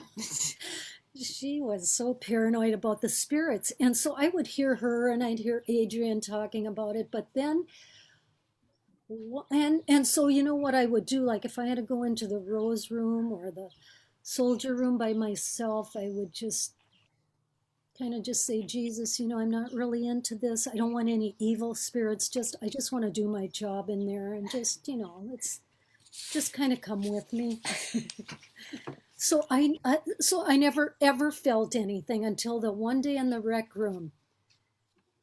I will never forget that. And I was just doing my thing, and I was sitting in the chair for a minute just before I was going to collect all my stuff. I was just finished, and I have never felt something come across my face like this, like a hand or I just thought, okay, I'm done. I'm going to get up now, and I am just going to leave.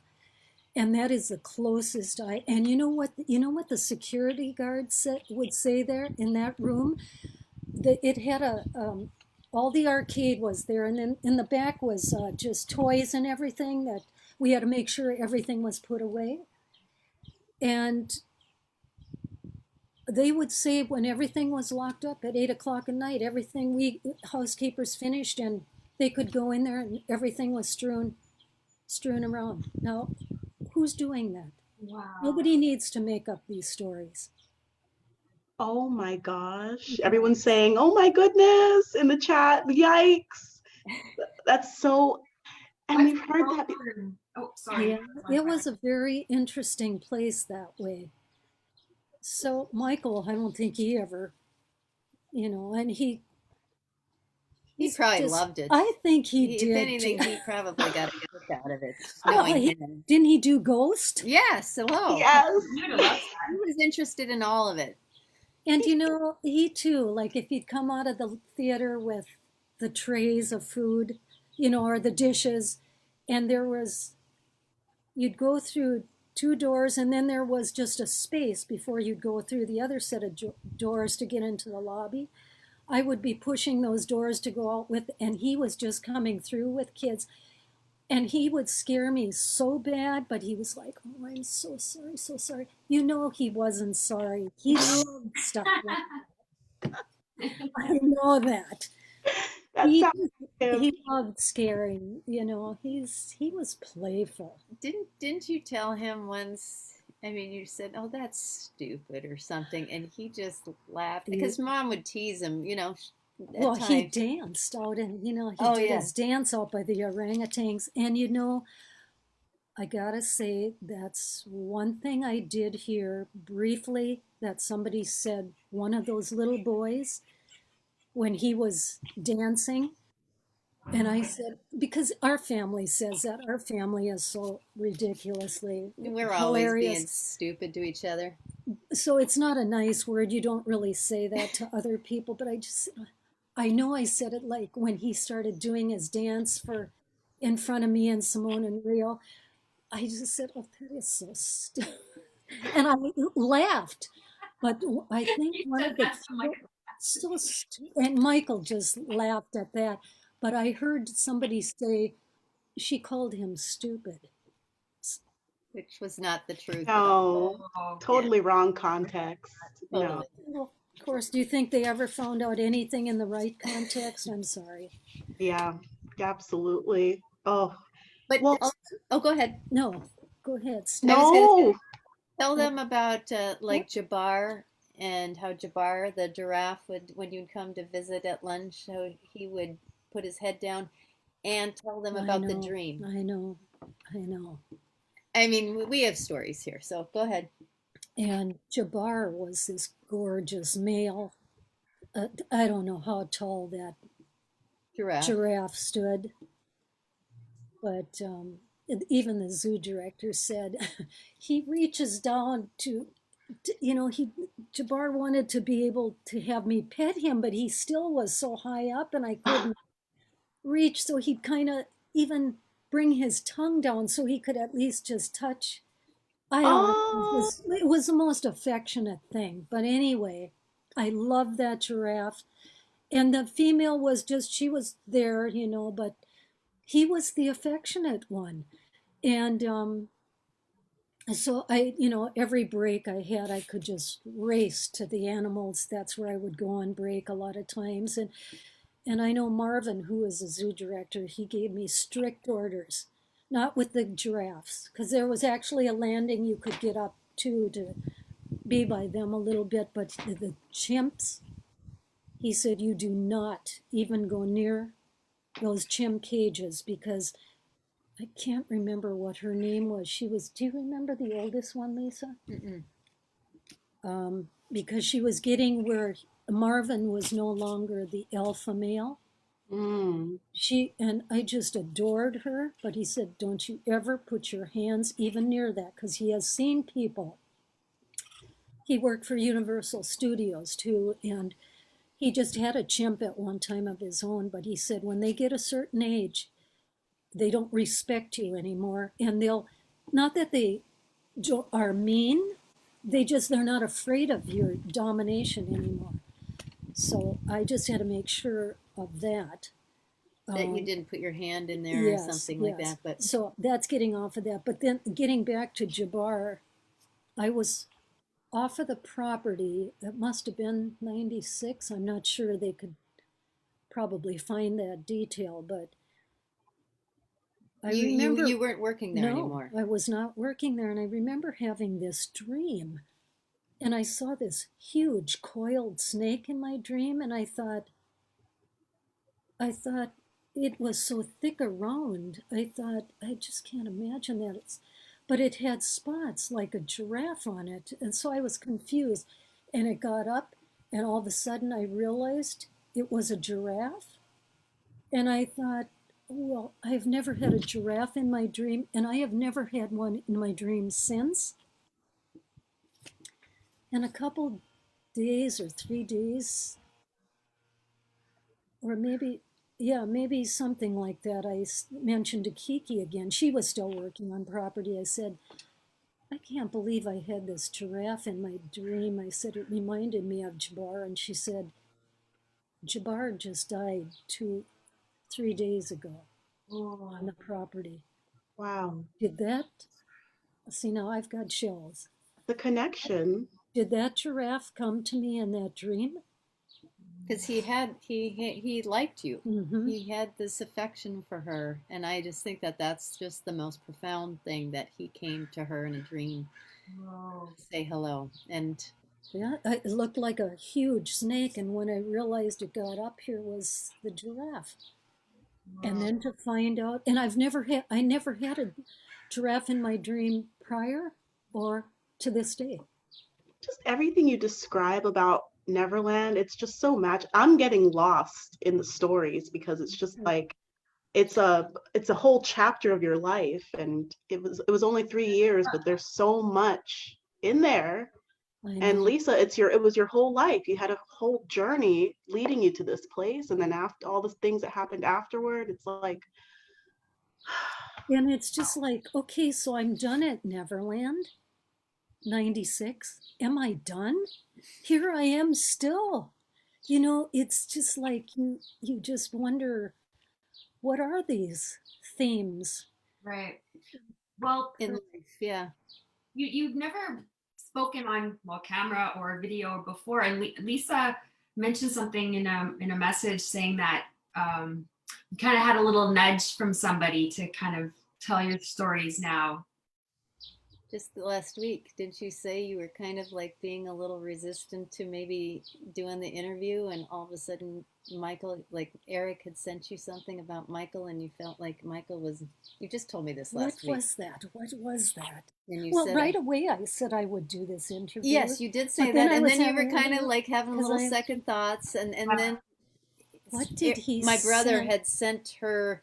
Some My brother's a music. drummer, and he sent her some music of Michael's, which he doesn't do very often. Like, I That's mean, was it, right. what was I it? Was just it took it Earth as a Song sign. or something? Yes, Earth that's what it Song. He was was. doing the drums to Earth Song, and he That's sends it, and right. she said to me, Okay. "Now, why would Eric send this to me right now?" She says, I feel like somebody is giving me a little nudge that I need to go on with this, interview. Yeah, that's amazing. oh, Oh, well, you guys live you're so close to the property. I mean, do you drive past it ever? I mean, do you ever get like a feeling when you drive past it? You guys went to the gates this morning. What's it like now that it's empty now? Is that kind of sad? Very. Yeah. I mean, Well, well, you like it when there's people there, yeah, like maybe on it's the cool. anniversary, around June 25th and his birthday, there's more people there from around the world, and that really, it's always nice to connect with people Yes, there, wonderful. But yeah, she lives 7 miles away, and sometimes you just get the Oh, urge to yes. go out there and Mm-hmm. sit there, and but Yeah.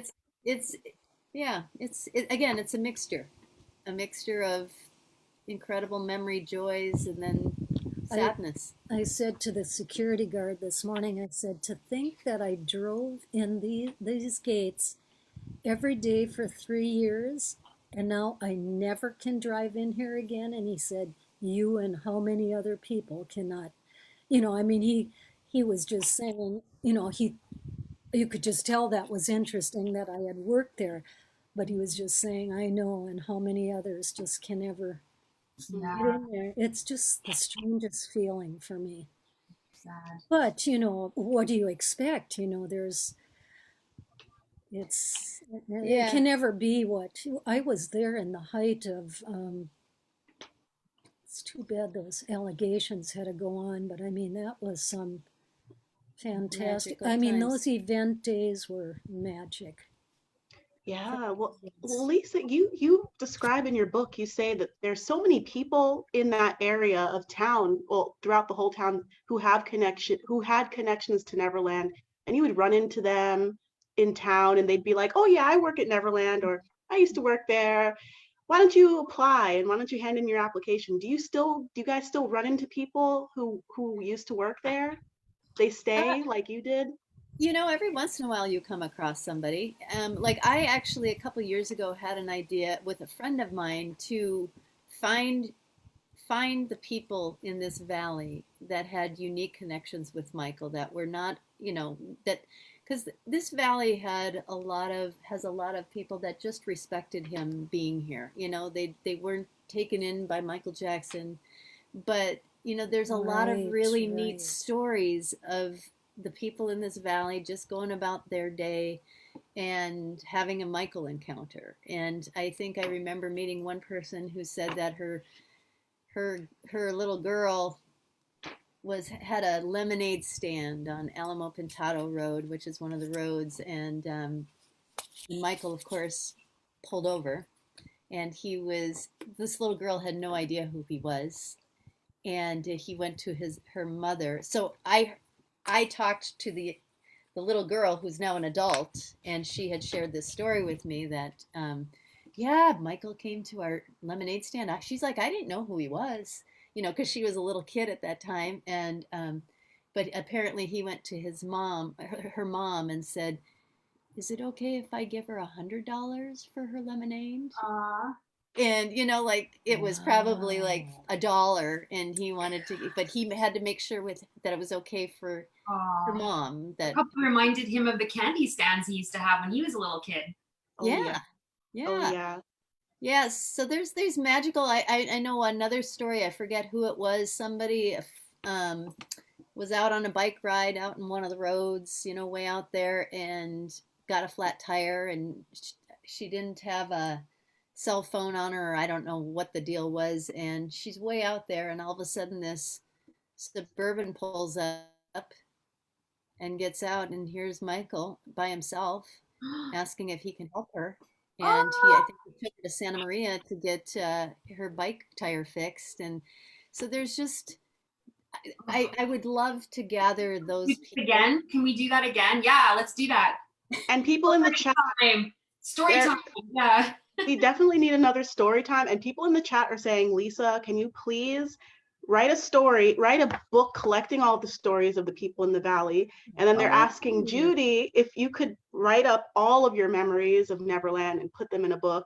And then they're also asking if you guys keep in touch with any of the employees from back then, and whether you guys have like reunions or get-togethers or anything like that. Nothing like that. the only person that we stay connected with is, if you read my book, David Esdale. He was Oh, the carriage yes. driver out at Neverland in the late 80s and early 90s. And well, actually the late 80s, because he had his own business. He ran the Solvang horse-drawn streetcar in Oh yeah. Solvang, and I did tours. That was one of my jobs when I first moved out here. And so we're still good friends with him. And I actually thought about inviting him because, Let's do it again. Let's do it well, again. first of Absolutely. all, he's British, and his sense of humor Yeah. is hilarious, and his storytelling is hilarious, and he's got some magical stories as well of driving the carriage with Oh, Lise, we should with do Gregory that. Peck, and how he would tease Michael on something. So I thought, well, maybe not this time, but maybe another time we could get David, because he's a ham, and he's Yeah. full too. So yeah. All the lost stories, like this is his legacy, and we want to remember those stories now. Well, we've never heard of them, so for us, this is amazing because we get to hear these stories now. And Mhm. yeah, just let's share them. Because at Like, some point, all the people that knew him, they're going to be gone after Right. some time, and And they're going to be. we have these stories. I didn't even think about that. That's true. yeah, I know. I mean, you have talked about writing a book about Oh, your yes. experience out there, but yeah, there's just so much, and that's why it's so nice to be able to share, because it brings it alive again. And Mom and I often talk about how, like, sometimes we're like, that was such a small window in the history of the planet, like the 3 years that we got to, like I say in my book, we hear about Michelangelo, and we hear about Mozart, and we hear about Leonardo da Vinci, and Michael is in that group. And like, hundreds of years later, they're going to be talking about Michael Jackson, and like, how did we get to see a window and be a part of his inside world? I mean, it's the most, we thank him all the time. I mean, we talk to him now as though he's, well, because he is here, in spirit. Like I say, bodies may die, but souls and love never die. So, and anyway, it's just been such an honor to be blessed by by him in the way that we have. And I find it interesting that this is the first time I wanted to speak. But it has to do with these women here. Oh, Oh, oh, thank you. We're You're so welcome. honored. I mean, It's an energy thing. It's an energy thing. We Yeah. feel it too. wow. We really do. We feel like this is like we're talking real. We're seeing a real Michael here, and that's what needs to be shared. And that's really nice to hear, and we're really honored to hear that. And I never got to meet him or see him live or experience him in that way, and a lot of people in the chat never did either. And so we really we're hanging on to your every word. We don't even want to guide the conversation because we want whatever to come out.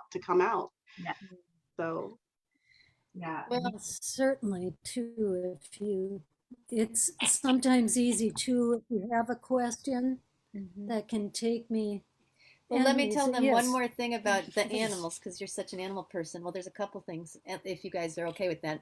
So Sure. she had the connection with Jabbar, but she also had the connection with the elephants. What was it, Gypsy? Well, I don't know. I don't think it. There Gypsy. were Elizabeth Taylor bottom Gypsy, right? Elizabeth Taylor. Yeah, got him Gypsy, yes. And then they had gotten another one, but I think Gypsy went back to. I think the experience that happened with me was just. I don't know how close I was to that elephant, but. So just so you know, in addition to Mom being a musician, she's also a massage therapist. So. And that's where I succeeded that day. I was just standing by the elephant enclosure, and the male elephant was close. I could get my hands through. I think there's double fencing or something, but I could get my hands through there, and I just could do pressure points for him. Oh. Where have I ever touched a body like that in my life? And I thought I'm doing nothing, but I just loved that the texture of the elephant's skin. And before I knew it, all of a sudden here came Mark Biancanello, who was the reptile foreman or manager or whatever, and he drove up. But right at that time, the big elephant just laid right on the ground, and I didn't think much of it. And he said, "How did you get that elephant to lay on the ground?" And I said, "I have no clue. But I just think that elephant, look at that, the size of that with that little bit of, why did touch? I mean, I wouldn't have known that elephant wouldn't lay down, but he was shocked. That Wow. That elephant was asking for a full body massage. Elephant whisperer. He's like, don't stop now. Let's go. I'll lay down. Here we go. Oh my gosh. I can't believe you got that close to all of those things that we only have read about. I got goosebumps. I'm just, wow. You have that. I do. Yeah. Well, and then tell them about the little Murphy. So the little rat. Well, so I'll tell her. Okay. So please. Yes. One time I come home. This is in the 90s, and I don't know if I came home from where. Well, I was in Santa Monica or whatever, and I come home, and Mom's got a little pet. All of a sudden, she has a little pet rat, a white rat with a little gray mask over its eyes. The cutest little darn thing. I said, "Since when are we doing rats here?" And she's like, "Well, I was in the reptile barn at Neverland, and there were just these cute little rats, and I was holding this one or whatever, and then was it Mark who's in there, and he says, okay, well, it's dinner time, and she's like, well, what do you mean? And he's like, well, what do you think those rats are doing here? Oh.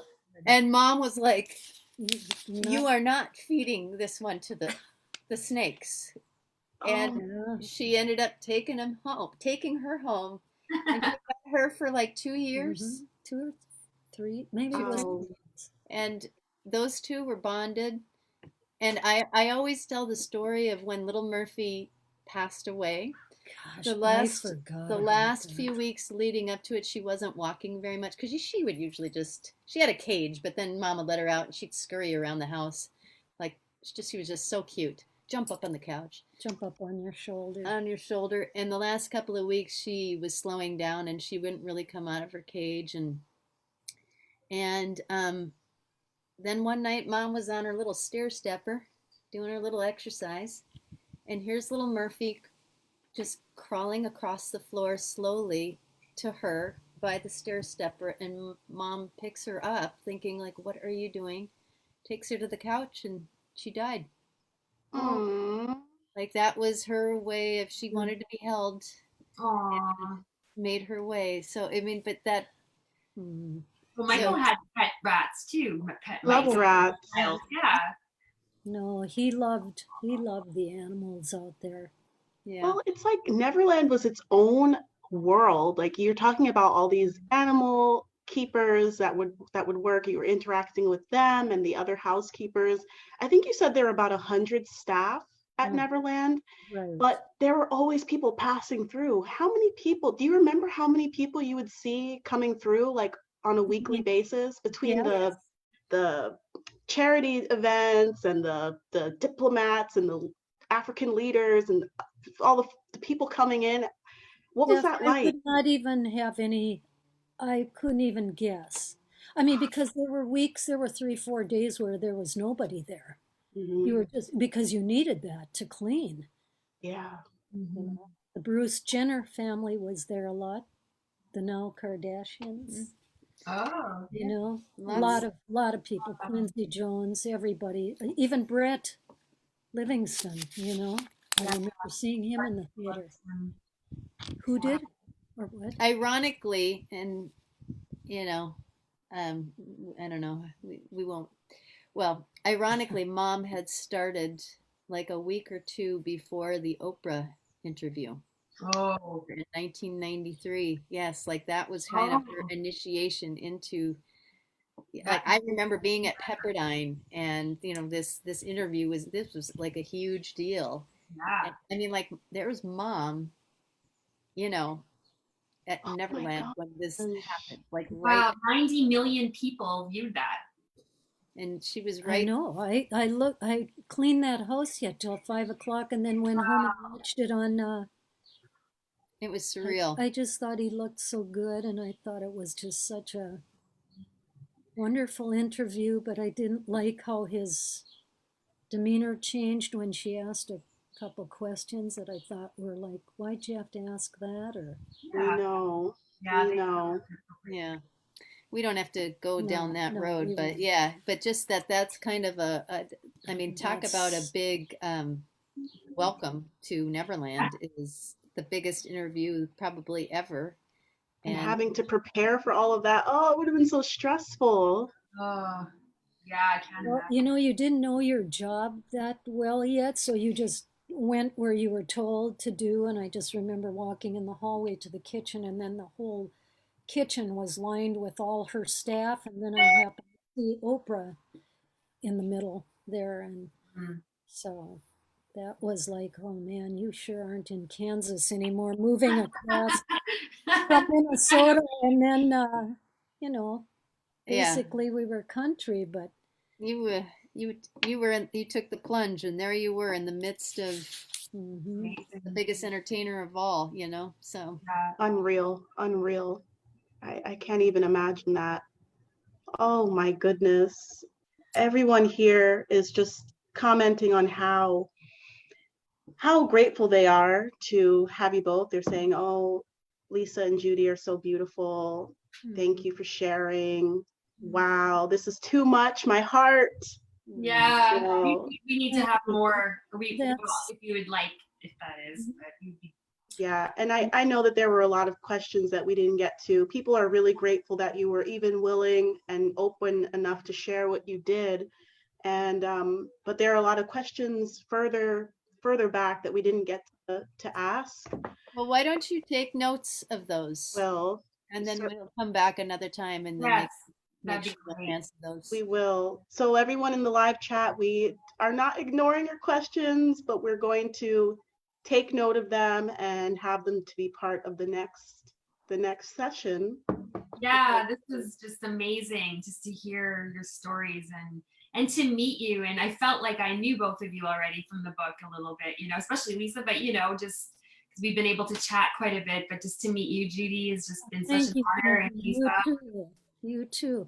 Was there not another gal for Mr. Whitfield's chat? She wasn't able to come today, so or at this time. So yeah, so next time she'll be there, I'm sure. Just Yeah. Just wanted to make sure I was acknowledging. Yes, yeah, especially wasn't on. everybody out there. Yay! Yes. Oh, thank you. Thank And you. so I guess with that, I guess we've come to a natural end to our discussion, and I'm on a high right now. Me too. I'll be high for a couple hours later, just taking it all in and taking it.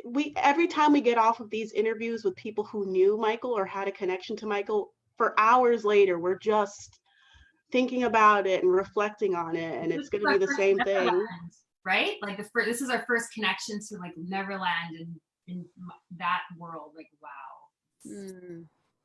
Well, I always say Mom is the best one to talk about it because she was the one who really embodied and we, I feel like we just really understood what he was all about and what he was trying to do there and what he wanted to do for the world. You know, I mean, we're right in that with him. We share that with him, and so I think she's just one of the best people, you know, and to speak. And I also want to give credit to Violet. Violet Silva was security, and she to this day still has nothing but good things to say, especially like our dreadful last year. So Yeah. she might be somebody too that you'd want to. Sure, that'd be amazing. What was her name? Violet. So Silva. perhaps She's Silva. Yes. Violet Silva and maybe David for next time. Oh yes. That would be amazing. That would be so amazing. So we'll just we'll let you keep that talk. in.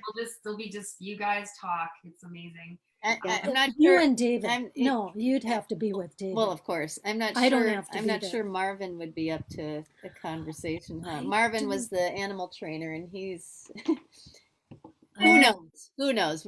We don't want to be throwing Marvin's name out there and volunteering him for something he has no idea about right now. Sorry, Marvin.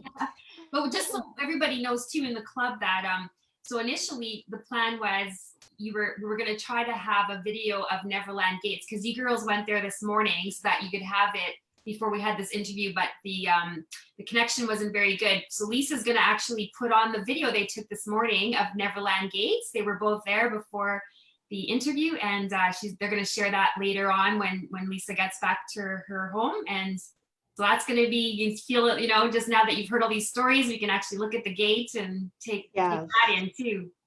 And that'll be a treat for everyone, for anyone who is planning to go to visit the gates next month and now they can't. That will really be a treat. Yes. And I did 2 videos. I actually did one driving out there so you can get a feel of what the road looks like. That's awesome. Eventually coming to the Neverland Gate, and then the other one was just us at the gate and chatting still. Oh, fantastic. It's important. My heart's bursting here. This is just. Oh, well. So anyway, thank you. Thank you for asking us. Yeah. Really. Yeah. It's our honor. Thank you. We're honored. Yeah. And so with that, we'll say goodbye to our guests of honor, Brisse Judi and Judy Brisse, and to everyone in the chat. Thank you so much for your positivity, your great questions, and all of your excitement. And, you know, we will let you know when we have the next session planned, hopefully, fingers crossed. Yes. And so with that, I'll say good night to everyone and have a great rest of your weekend, and goodbye. Bye. Bye, everybody. Bye. Bye. Thank you so much. Have a great day.